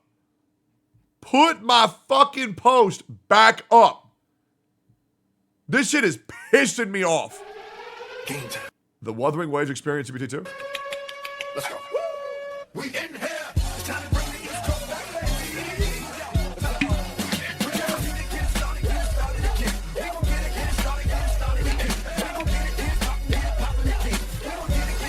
Hey, that's me! I remember this boss. I remember Tectone couldn't beat it. Shut the fuck up! I'm just making shit up for fun. You want to know why I'm the only streamer they zoomed in on their expression? Because I'm the only motherfucker who had one. Okay? Same shirt? Literally not the same shirt. I'm literally wearing my girlfriend's shirt, bro. This is my girlfriend, bro. Look at her. You see cute as fuck? It's adorable. I remember this boss. I remember Tectone couldn't beat it. We can run on walls. Rest in peace, Tana. Rest in peace. Yo, I just did a backflip. What the fuck? What the fuck was You can do that? I don't know you can do that shit. Wait, what? That's new. That's so good. Wait. Good one. You can pet the dog 10 out of 10 a game. All right. He's doing 0 damage. What a joke. Ugh. Oh, come on, man. New players are gonna fight him. Okay, I wasn't ready. I promise. Wallah, I wasn't ready. Is this guy comboing me? Well, I don't want to find out what happens if one of them hits me.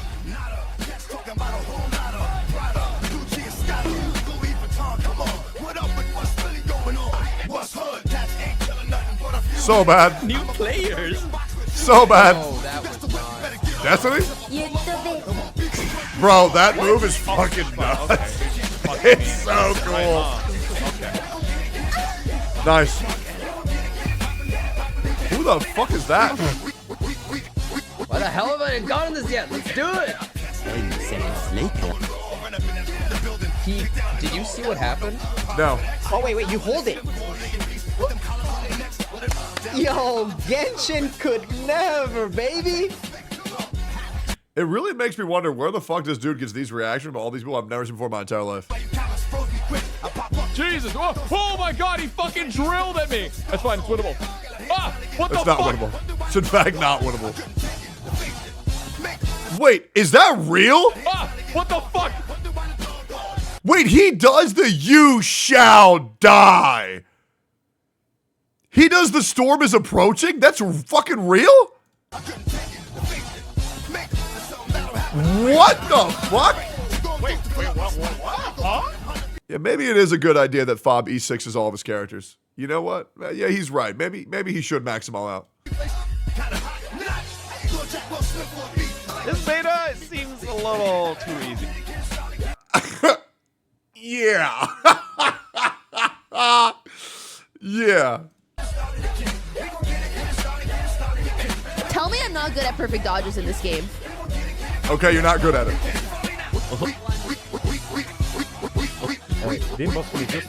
Whoa! Monkey!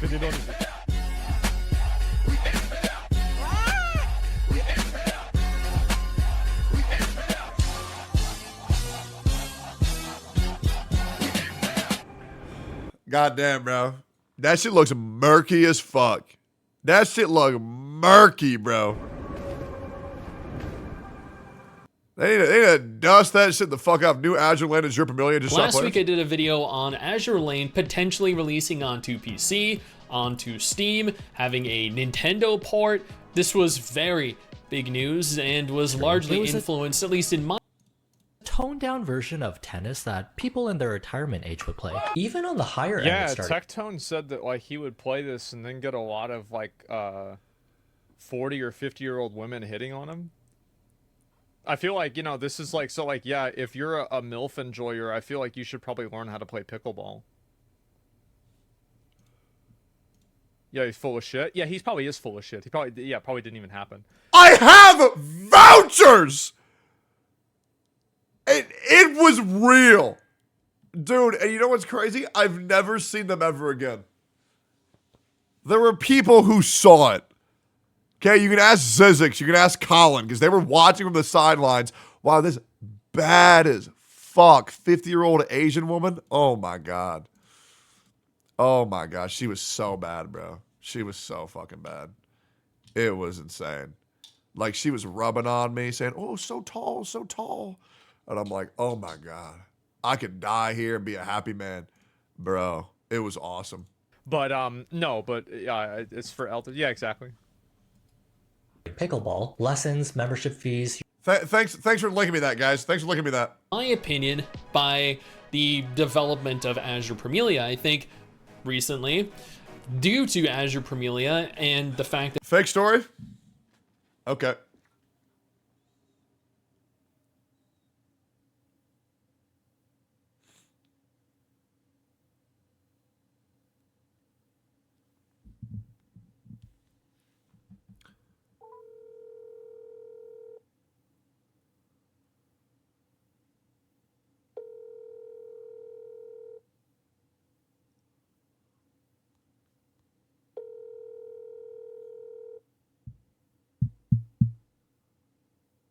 Your call has been. Fuck! You're lucky his ass didn't pick up. You're lucky his ass didn't pick up. That it's a fully developed 3D game. They have began taking inspiration and influence from it and kind of pivoting to a new direction for Azure Lane specifically.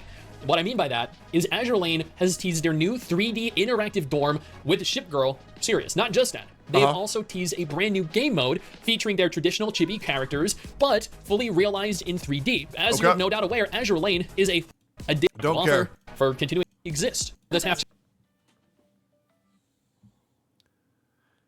Hey, yo, David, I'm on stream. Can I talk to you for a second? Yeah, what's up? Hey, were you the guy who I was playing pickleball with and then 3 Asian women joined me on the court? No, but I wish I was there. Just okay. All right. Never mind. Thanks. We should play pickleball soon, though. Bye. Bye. Fuck, who was there? Who was there with me? Who was it? Fuck, was it Cam? We call Cam. Hold up.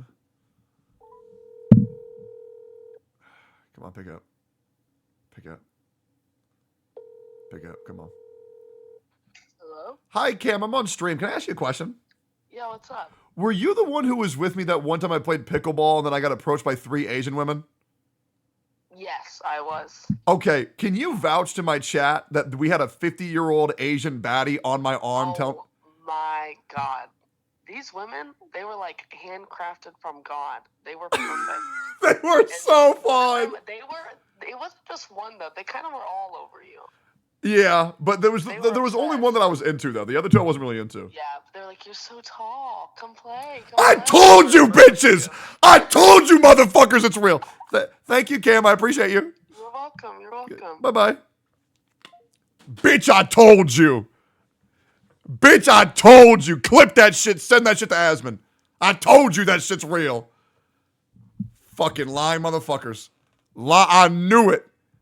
I knew it. She even said the same damn quote. The same damn quote. Insane. Asian women love me, boy. Hey, Asian women love me. Tectone killing it lately. No, I'm always killing it, man. She literally looks like a prostitute you would pick up at a truck stop.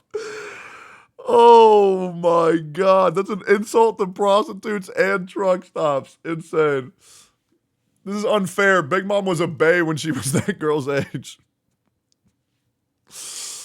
Insane, bro. In-fucking-sane. Oh my God. Tectone is just unhinged. I'm subbing to him right now. Hey, it is what it is. It is. You know what's crazy? I want to pull this tweet up real quick. Also, yo, W Asmon chat. I want to pull this shit up real quick. So the crazy thing about this post, and I mean this genuinely, I understand that the face that I'm making ain't that appealing. I still think I'm a good-looking dude. Now, I get it. Destiny looks weird as fuck. His head is the same size as fucking torso. I get it. Okay, I get it. Okay, now once again, I can't talk too much shit about Destiny because I'm a viewer, bro. I am. Okay, I think Destiny is one of the most eloquent speakers on the platform. Whether I agree or disagree with what he's saying, the way that he says it, he is convincing as fuck. I used to watch the shit out of his streams. How the fuck does Asmon even look bad here? I don't get it. I actually don't get it. Like, I feel like he just looks like a good-looking dude. Am I nuts? Like, out of all the photos you could have pulled of Asmon, this one makes him look like a fucking medieval king. People just hate it. The Room? Who cares? Who cares? Okay, he has some boxes lying around. Now, I will admit it smells pretty fucking shit in there. But who cares? Anyways, there's just way worse photos you could have picked. Wow, world building is crazy. The release of Wuthering Waves is... I need to watch that. Chinese, like, I can attest to this. This is definitely 100% unequivocally the truth. Come on. Because you, either way, Azure Premier. Oh, what? New, Show Familia. Milk the White. A Steam release. Show Familia. But okay, what the fuck? What the fuck? Did they actually just get what the fuck? There was no Azure Familia in the whole video. What the fuck? Oh, bro, he makes me so mad, bro. He makes me so mad. What's this? Genki JP?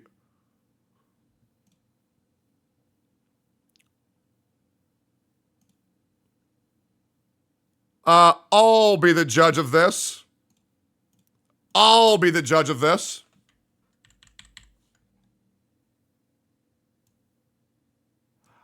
So, as you can tell from the borderlines of this ass, chat, this is photoshopped. I know a photoshopped ass when I see one, and this one is very clearly photoshopped. As you can tell by the breakpoints of the pixels, a poor Photoshop job, in fact. You will not be confusing my penis today, foul woman. This is photoshopped. This is not real. And therefore, I will not be masturbating today. Watch this. Let me say here. Many of you, like myself, are gearing up for Wuthering Waves release. Don't fall for this free-to-play trap in Wuthering Waves. What is a stall phone in the game? Psst. I see dead people.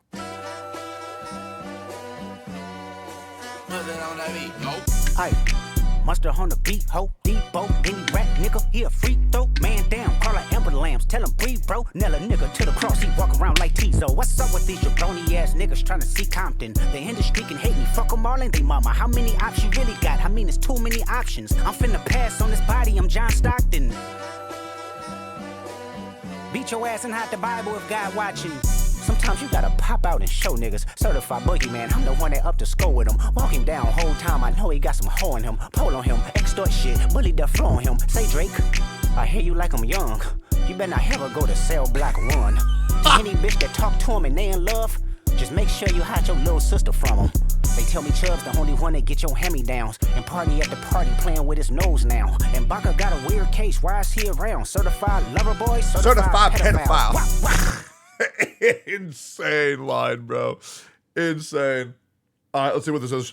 Is not too far off now, and like many people, I am very excited for everything it will have to offer. From the combat, the characters, the world itself, and of course the story. But I have seen some concerns regarding the game as well. Especially about my biggest concern for Wuthering Waves, it's too good. How we will experience the story and the world. So today, I would like to shed some light on what we... I think the first 3 acts, or the first act of Wuthering Waves is going to be fucking miserable. I also expect the English voice acting to be mid as fuck. But we'll see. Can expect to see from the story, and why I think it will be way more enjoyable than people make it out to be. Okay. I think Act 5 and 6 are going to be fucking insane. The world as we know it has been completely destroyed by an unprecedented calamity known as the Lament. A wave of destruction that wiped out the majority... Good God, bro. Every single time I go into Ziox's chat and I still see people posting Zhao memes, good God, bro. Just fucking shoot me, man. Just shoot me. ...of humanity. After the Lament... Just say you hate British VAs? No, I don't hate British VAs. I hate British people. Yeah, I just hate British people.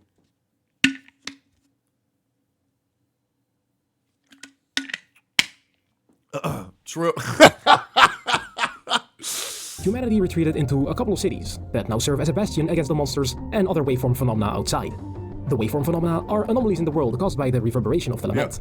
Sometimes, even entire areas become influenced by the waves and transform into facet fields, strange places where our world is linked to an unknown space and to which monsters are attracted. Due to the influence of the waveform phenomena, objects and creatures... Why'd you link me this? What?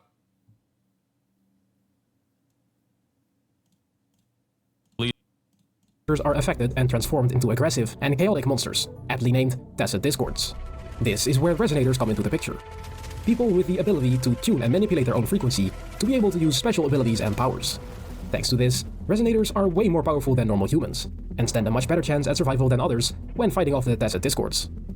Most resonators have abilities influenced by their past experiences, personality, and subconscious mind, which causes most abilities to be wildly different from each other. I can't wait for Arthur to draw a big old dick on that thing. Leads into building and creative freedom. We'll see what creative freedom that mob has when it has a big old dick on it. The way the setting is created allows for many different types of enemies, since the enemies Your Reddit post is back, I think.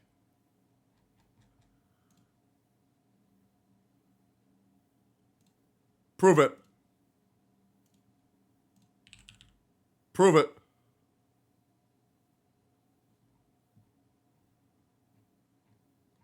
Prove it. It got even more deleted. Hold up. Nah, I don't believe you. I don't even remember the URL. I don't even remember the URL. Still gone?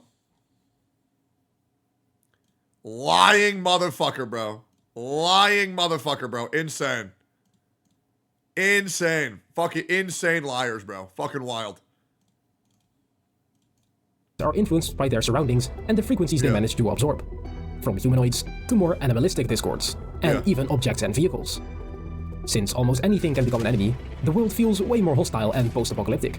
In the future, we could see entire regions with different enemies with their own stories, and people and settlements who have to deal with them. And those people would have vastly different abilities and skills, since resonance powers are different depending on circumstances. This all opens up way more possibilities for the story, and the characters in them to go to. Speaking of the regions, other than the Huanglong cities and the Black Shore, we may see many more regions with vastly different landscapes and atmospheres as well, since most human factions are pretty isolated. And because the humans have already established a form of effective resistance against horrors outside, but still have to figure out their place in the world, it makes for a world filled with... You know what's crazy? I was having such an issue with the character names, but like now I know pretty much all of them. You know? Like before it was like, oh fuck, these names are so ridiculous. Like I'm actually like getting used to it slowly. Unexplored mysteries, unanswered questions, and strange phenomena happening all the time. All in all, Solaris 3 is the perfect setting for a post-apocalyptic story, with a huge amount of potential for stories about survival in a desperate but hopeful world. Anyway. They were already easy. I think John Zinn and Gian are pretty fucking difficult, man. Genuinely. John Zinn, Gian, Mortefi, Calcharo, like, bro, they're pretty fucking weird. Anyways, I hope you enjoyed it. Have a good one. Bye. Yeah, Jin Si, Chang Li, you know, it's like, I still think they're difficult, even though now that I know them, right? It took me over 3 years to remember Genshin names, it's over for me. Yeah, you're fucked. You're absolutely fucked. We got about 23 minutes left before I have to dip, unfortunately, which really blows. There's a lot of videos I want to fucking watch, but apparently I'm not fucking allowed to, which pisses me the fuck off. Not leaving yet, though. Wait, no? Guys, by the way, if you're new here, make sure to follow. Okay, dude, peep this shit. Just skip? Nah, I have to. I'm pretty sure we might be having Asmon's dad either this week or next week. I think. We'll see. We'll see. There's a chance that we have Asmon's dad. There's a chance. There's a chance. We'll see. Did also 1.1 thousand followers yesterday, bro. That shit was insane. Like, that shit was nuts, bro. Like, that stream was huge. That was a big fucking stream. I appreciated the fuck out of that shit. Ugh. I'm telling you, man, there's a chance we break 20,000 viewers on day one of Wuthering Waves. It's a very, very, very real possibility. The secret development team. Yeah, we're watching that. We're watching that tomorrow, most likely. I wanna watch this, and I really want to pump out Wuthering Waves videos, because the thing is, guys, the bigger Wuthering Waves gets on YouTube, the bigger it gets on Twitch, the longer I can play it.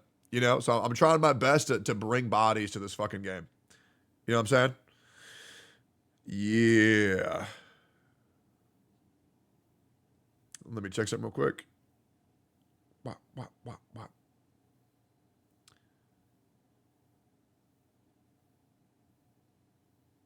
Tub looks cool as fuck.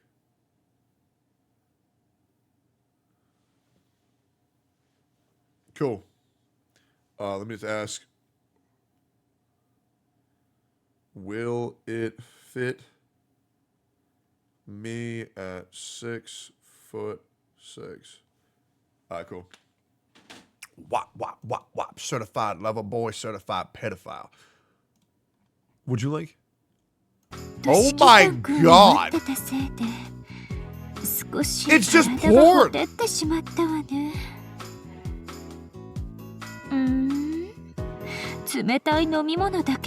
She's jerking off a wine bottle?!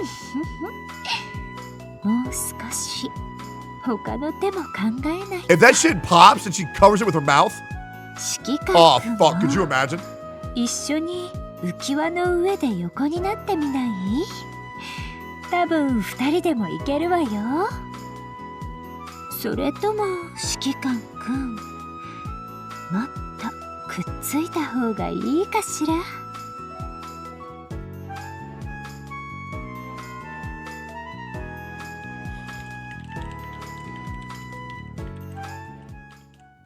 ずっと指揮官くんを待ってたせいで少し体がほてってしまったわね。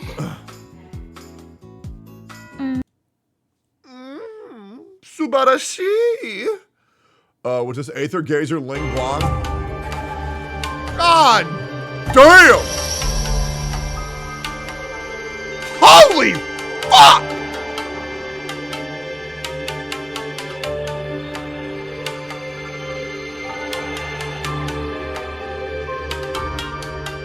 Good God. Yo, what's the next one? There's no way it keeps up. Yeah. And mid. The other one's better. The other one's better. Yo, boys, if you're new here, make sure to follow. Appreciate you. I found this from 3 months ago. Wuwa giving 2 polls per event. I don't really like the whole event only gives you 2 polls. I thought Kuro were pretty generous with their other games. Well, we'll see. These are closed beta test rewards. We can just bitch and get them better. It'll be fine. I think this might be the last video of the day. We'll see. Don't fall for this free-to-play trap and Wuthering Waves. What they do, put a Stolfo in the game. That's the same joke, and you would have realized if you were watching at twitch.tv/Tectone, but you weren't. Releasing in just 4 days. Or is it 3 days? 4 days? 3? I don't know, one of those two. But the main audience that I want to speak to today is going to be primarily my free-to-play audience, or if you're like me and you want to optimize everything possible from the very beginning of the game to the middle/end of the game, probably want to listen to what I'm saying. Most of you, maybe that's not fair to say. Some of you, a good majority of you, the vocal majority of you, will be coming from Genshin Impact or the rejected Genshin Impact audience. Those. Do you know how fucking miserable this community is going to be? With a bunch of Genshin Impact players and then a bunch of hardcore elitist veterans going into the same space.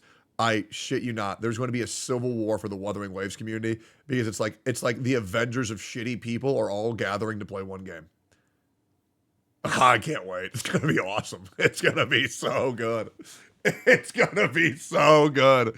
I can't wait, bro.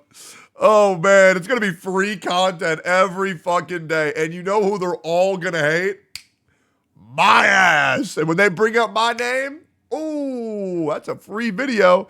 And then they'll be afraid and they'll call me the T word or Baldemort or Old Baldy or that streamer. And then, oh man, I get to farm it up. I get to slop it up. That's my milkshake. That are pretty much like me, where we wanted some in-game content from Genshin Impact and we did not get that. But you are playing it anyway. I'm not playing Genshin Impact. Yep, same. All of that in mind, Wuthering Waves might kind of be. That being said, when 4.7 gets released and Genshin Impact players get excited for endgame content, man, I cannot wait to see how much they flop that shit, bro. Like the 4.7 idea of endgame that's gonna kill Wuthering Waves. Oh my god, it looks so fucking embarrassing. But I have heard rumors for Natlan. I have heard Natlan looks pretty good. But like all Genshin Impact updates, I know it'll last maybe a day or two, and then it'll be over. It is what it is. Be a free-to-play trap for free-to-play. That sentence doesn't make sense, so just scratch that. In order for me to explain this, I have to explain from all 3 different perspectives. There's a perspective of Starro, Genshin Impact, and then of course Punishing Gray Raven. Punishing Gray Raven is the easiest for me to explain, but it is the most strict. Fellow PGR players can correct me if I'm wrong, but during year 1, that was hell. Year 1 of PGR was some of the most grindy, I don't really want to do this, but I love the gameplay and everything else about it possible. I really don't know how to explain it besides you had to have experienced it. And it was not fun. I mean, the gameplay was fun. Everything else about it wasn't fun. And so during year 1 of PGR, teams really didn't feel like teams. There were clearly the characters that were OP or over the top, and these over the top characters meant that I could pretty much play the game with just this character and call it a day. That eventually and quickly devolved into I really don't need to pull for any of the characters. That led Kuro into making some bad financial decisions, blah, blah, blah, blah, blah. But I'm not here to talk about their finances specifically. I'm more so pointing at the fact that when we got our hands on PGR during year 1, there were some things that we were not aware of that we probably should have been aware of because they ended up coming true, or rather into fruition later on in the game. That thing being weapons, gear, teams, all the stuff that Genshin Impact players refuse to acknowledge is probably normal in other Gacha games, but in their Gacha game, it's not normal at all. And I can explain Genshin in a very easy manner. Genshin is the easiest Gacha game that a lot of people seem to, you know, they love the game. So they made Genshin Impact easier because people want to believe that they're good at something, and when you play Genshin Impact, you can slam your face on the keyboard, clear everything, and believe that you're good. This leaves players to be a little bit more loyal or want to promote their game because they do truly want to believe that they're good at something, and they want other people to believe that they're good at something. So that's why companies generally make their games a little bit easier or very easy to kind of give people a smaller or a larger sense of accomplishment for doing a very trivial task. Cool, it's whatever, but you don't need to pull a single weapon in Genshin Impact. Not only is the weapon banner ass, but you really just can do everything. And let's be real, the weapon banner used to be worse, but then some beautiful bald bitch fixed that shit for everybody, and nobody will acknowledge it. It's really weird, but whoever that guy was, I think his name was like T-Word or something. God, he's the best. With the free weapons, 3-star weapons, you can fish up some of the best weapons in the game. Yeah. There's a lot of different things that make Genshin Impact good and great at what it is, and by no means am I saying that having free-to-play options in a game is bad. What I'm saying is, you, that vocal majority of Genshin Impact players that I mentioned at the beginning of this video, cannot assume every other game is going to be as generous as Genshin Impact, at least when it comes to the weapons. As of right now, I don't really think Genshin Impact is that generous. To be complete, I think that's a horrible fucking take. It's not generous at all. What do you mean? Like, Genshin Impact's weapon system, you have to pull 270 copies. And it's a 50-50. What the fuck? It's terrible. So, I mean, the Genshin weapon system is one of the worst I've ever seen. Wuthering Waves has confirmed that we're getting a bunch of stuff on release day, launch night if you're here in the US, Tuesday night, 9 p.m. for me or something like that, 6 p.m., whatever it is. Anyway, point being is that we're getting that. Not only are we getting the 20 standard. No, having a couple of good free-to-play options, guys, and I'll be real, there's not really as many as he's making it out to seem, right? Like, there are good 4 stars, sure. I mean, I feel like every game has good 4 stars, even Honkai Star Rail. But that doesn't make up for this, is that if you want a 5-star weapon, it's fucking miserable. Standard pulls from the pre-registration rewards. We're also going to get 10 standard pulls and 10 limited pulls on top of that from the special broadcast program that just happened. He's saying they're generous because you don't need to pull for any weapons. No, that's not really being generous. That's the weapon system really fucking sucks, so players are having to make sure that they get as many free-to-play options as possible, and not to mention a lot of the better weapons you get are event exclusive, and if you don't do the event, then you don't get that fucking weapon. So there's really not as many as you think.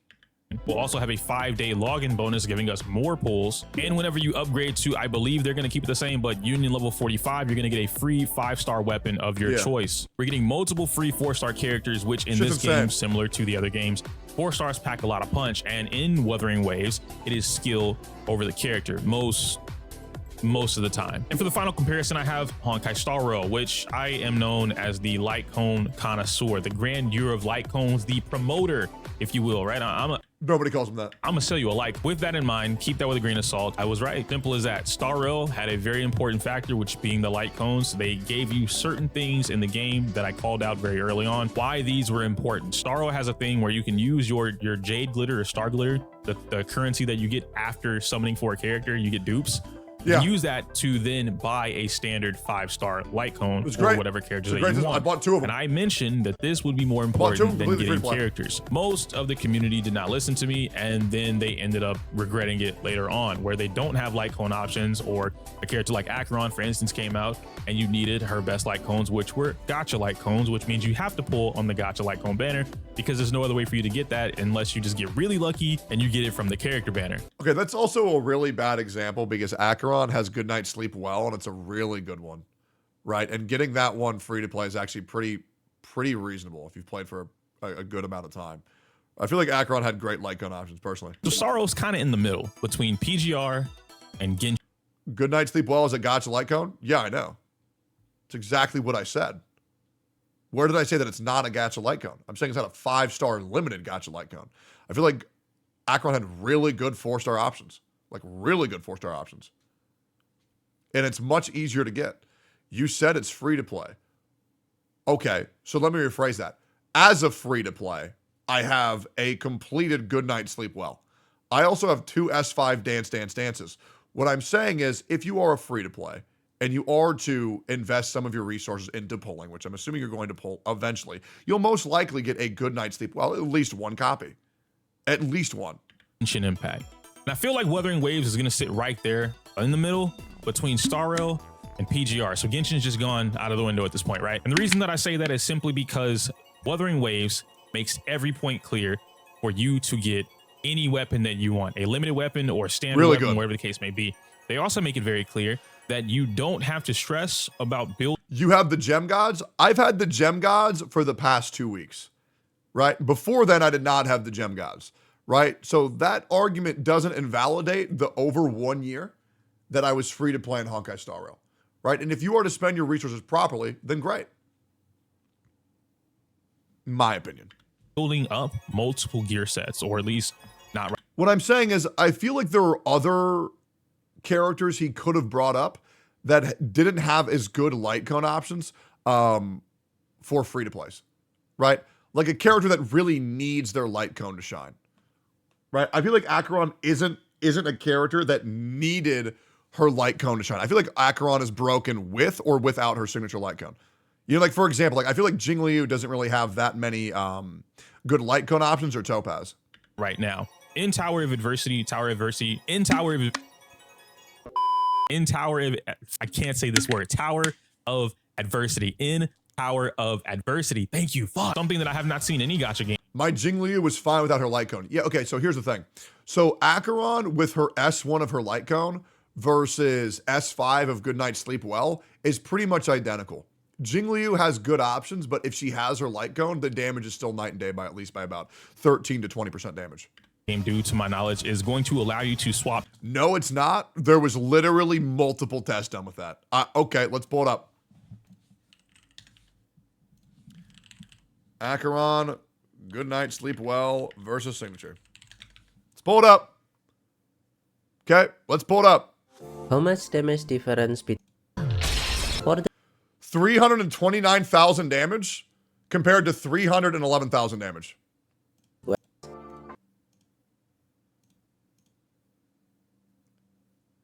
380,000 damage, 311,000 damage. Oh, this is a wrong light cone. We need Good Night Sleep Well.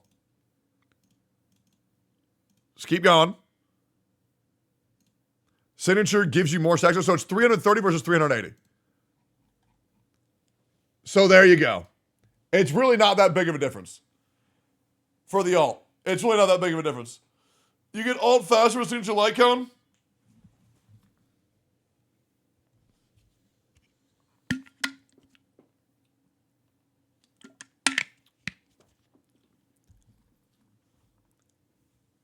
Okay, well, Jingliu's light cone jerks you off in game. It literally jerks you off in game. Okay? Yeah, you know, and it takes care of your baby mama too. And the thing is with Acheron, the reason why it doesn't make a fucking difference is because with Acheron, you're legit never going to be lacking in damage ever. I'm sure you guys would agree that whether Acheron does 5 million damage or 4 million damage, you only needed 2 million damage. Okay?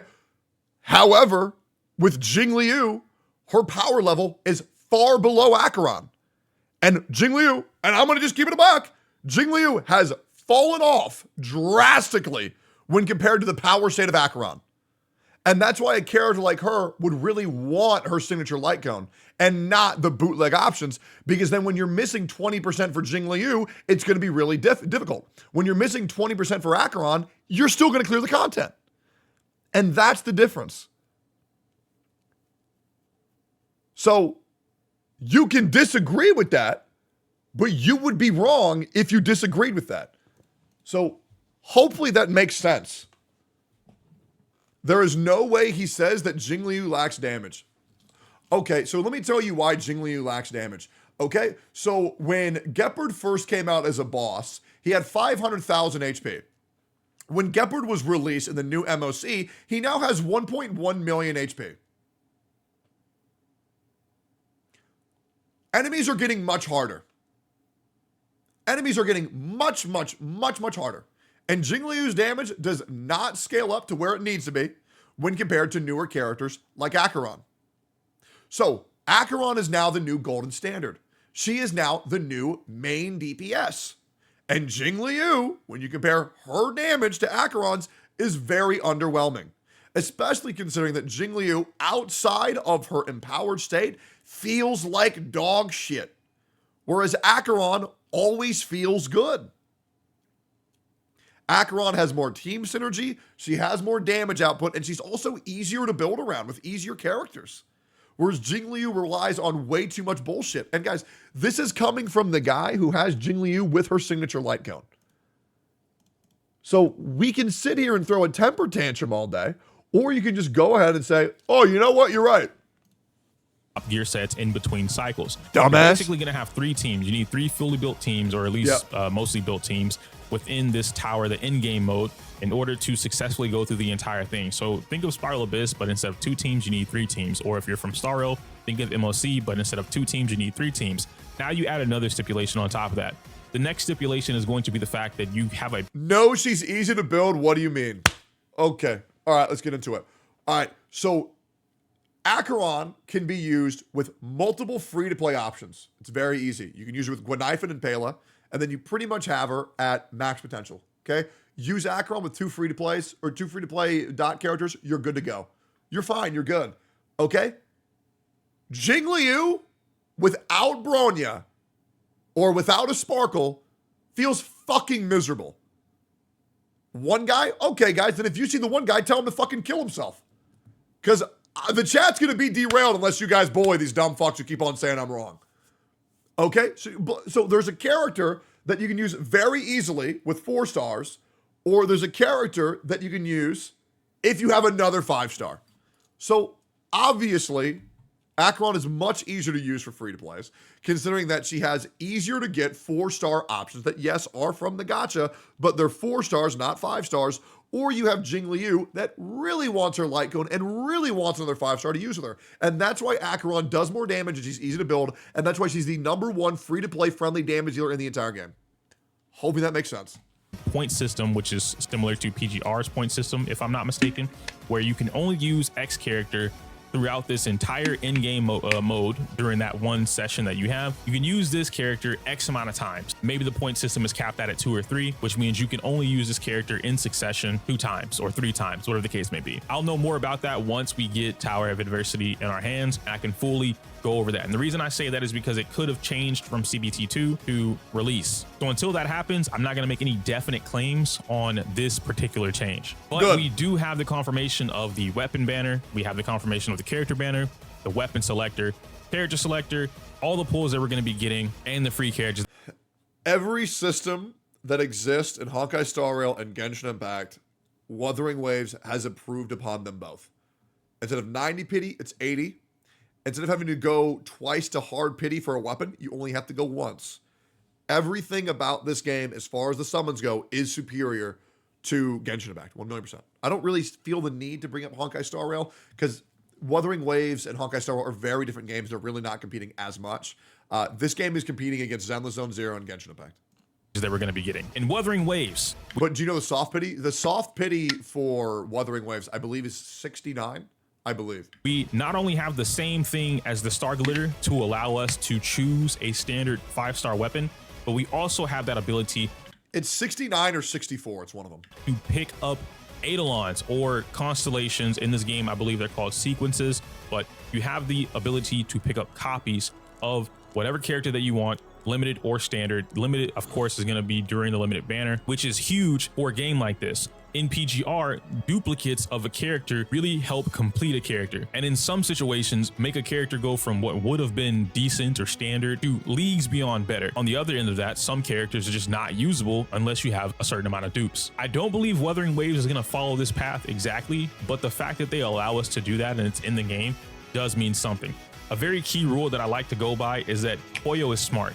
They don't put anything in the game for no reason. Just like in the beginning of Star Rail when people were confused.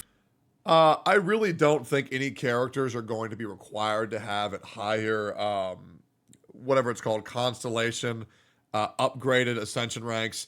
in order to clear any of the content of the game. It's just going to be like a whale parade to make people who want to flex their damage on other free-to-play players feel important, but I don't really think any character that's a 5-star are going to need any type of resonance. Confused about effect hit rate, and a lot of people looked at it as a useless stat. And here we are. Have you played it? Yes, I've played much of Wuthering Waves. A year later, where effect hit rate is one of the most important stats for some of the other characters. So I like to go in thinking Kuro is similar, where they're not going to give us a free weapon selector, the ability to have a 100% guaranteed limited banner, a better 50-50 on the characters, and a little bit of a higher pity rate. There's a lot about Wuthering as far as that goes that really dictates what we should start looking at when it comes to team building, or at least the characters that you're looking to build. I say all this to say that most free-to-play players love collecting characters, and I get it.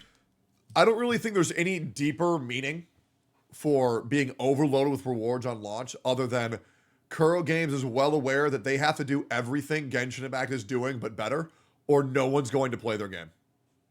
They need to improve on every single system in the whole game, or no one's going to play it. And that is exactly what they've done. I don't think that's because they're going to require you to have a resonance chain or anything like that. They're just in a hyper-competitive market, and they need to compete with the competition. I love waifus too, some of the husbandos, but I don't think Wuthering is going to be a gotta catch them all, a gotta collect them all. It's definitely a gotta catch them all because the ecosystem with the Pokemon, but I mean that for characters. I don't think this game is going to be one of those games where you have to collect, where you feel the need to collect every single character. In fact, the game punishes you for collecting a bunch of characters, at least early on, without spending money. Thanks to Rivenus, Rivenus has given us. I also think Wuthering Waves, spending money on this game is, it's either you spend $1 million or there's no reason to spend anything. Because the benefits that you get from spending is just fucking useless. Like, I believe it's, if you buy the battle pass, you get 7 extra pulls a month. If you buy the daily pass, I believe you get 16 extra pulls a month. So it's really not that good. You know what I mean? Like, you really don't need it. Us what would be a speculation of how much time it would take you to build a character, 19? Sure. 5-star or 4-star, how much time it would take you to build the gear, a 5-star. The battle pass provides resources rather than pulls. Yeah, no, of course, absolutely. But for people who are really trying to get the resonance of the characters, battle pass really isn't going to do that much. It's obviously great value because it does provide other resources, but for people who want raw pulls, that's not really what you want to go for. A weapon or a 4-star weapon, the equivalent of trace materials or essential materials, all this stuff. And the short answer is that this will take you anywhere between 40 to 60 days in order to completely build just one character. That's and the 40 awesome. to 60 days is basically the conversion of how much stamina you would have to use. I fucking you only love get 240. The stamina That's rate awesome. right now, or the recovery rate, is pretty ass in my opinion. Or 1 stamina every 6 minutes, which means 240 stamina. It would take you a full 24 hours to recover said stamina. I don't think we have an overcap right now. Dope. So this is going to be pretty much the same thing that Honkai Star Rail had on launch. You're going to take a long time to get your characters maxed, but then once you get your teams maxed, and then you can continue to farm once they're already maxed, then when the next character comes out, then you can just boost them up. This should not be a red flag to anybody. This is going to be the same shit as pretty much any other gacha game. It's not a big deal. you're definitely going to want to never let this cap, because you don't get any extra after that. You're pretty much wasting stamina at that point. And if it takes you the equivalent of 40 to 60 days to be able to use this stamina to build up a full character, and most of you are going to be aiming for 3, then you really don't have time to sit there and collect all the characters and then somehow build all of the characters and make them efficient enough to be doing whatever it is that you're doing. I feel like right now, Wuthering Waves, from here this point forward, and a little bit maybe after a couple patches, we'll have more resources, who knows. But right now it does feel like it's going to be a one-man team until we get to Tower of Adversity. Yeah, so pretty much what you're going to do is you're going to max your main DPS, and then you're going to maybe like bring your other characters to like 60% of their value for your buffers. I think that's perfectly normal. A lot of other games, you did the exact same thing. In Honkai Star Rail, Genshin, you did the exact same thing. I don't think there's a red flag at all. It's pretty much how it goes. I don't think getting to that tower is going to be something that people do in the first week. Obviously, the die. I hope free-to-plays aren't able to clear the tower fully within the first 3 months. I mean, I think it would even be cool if nobody cleared within the first 6 months. I think it would be nice to always have that looming goal in the end, because for me, whenever I clear everything in a game, you know what I do? I quit the fucking game. So I really hope this truly is challenging and it tests people's accounts fully, because otherwise, if there's no goal to hit, why the fuck would I play the game? hard players, the whales, will get there. But your casual player, the one who's playing the game, having a good time, all that kind of stuff, I don't think you're going to get to the tower in a week or even a month for that matter. Great. You might. But now that takes a lot less stress off of you, and it allows you to build your team, build your characters, and focus properly on optimizing your account if that's what you care about. If you don't care about this stuff, it's cool. You don't have to worry about everything that I just said for the last 10 minutes doesn't matter. Great. It doesn't matter. If you don't care about optimizing your account, if you want to treat it like a collect them all and you just want to have fun. And you know what's crazy? That is how the majority of people play it. They will play it. If they clear it, they clear it. If they don't, fuck it. They don't care. They're just excited they have something to do. And that's all players want, is have something to aim towards, have something to work towards. I think that's actually a great system. I think games where you just beat everything and now walk around and collect mint, I think that's fucking terrible. I think it'll be nice every single time you get a level or two or a new piece. It's exciting because there's things in the game you still need to aim to work towards.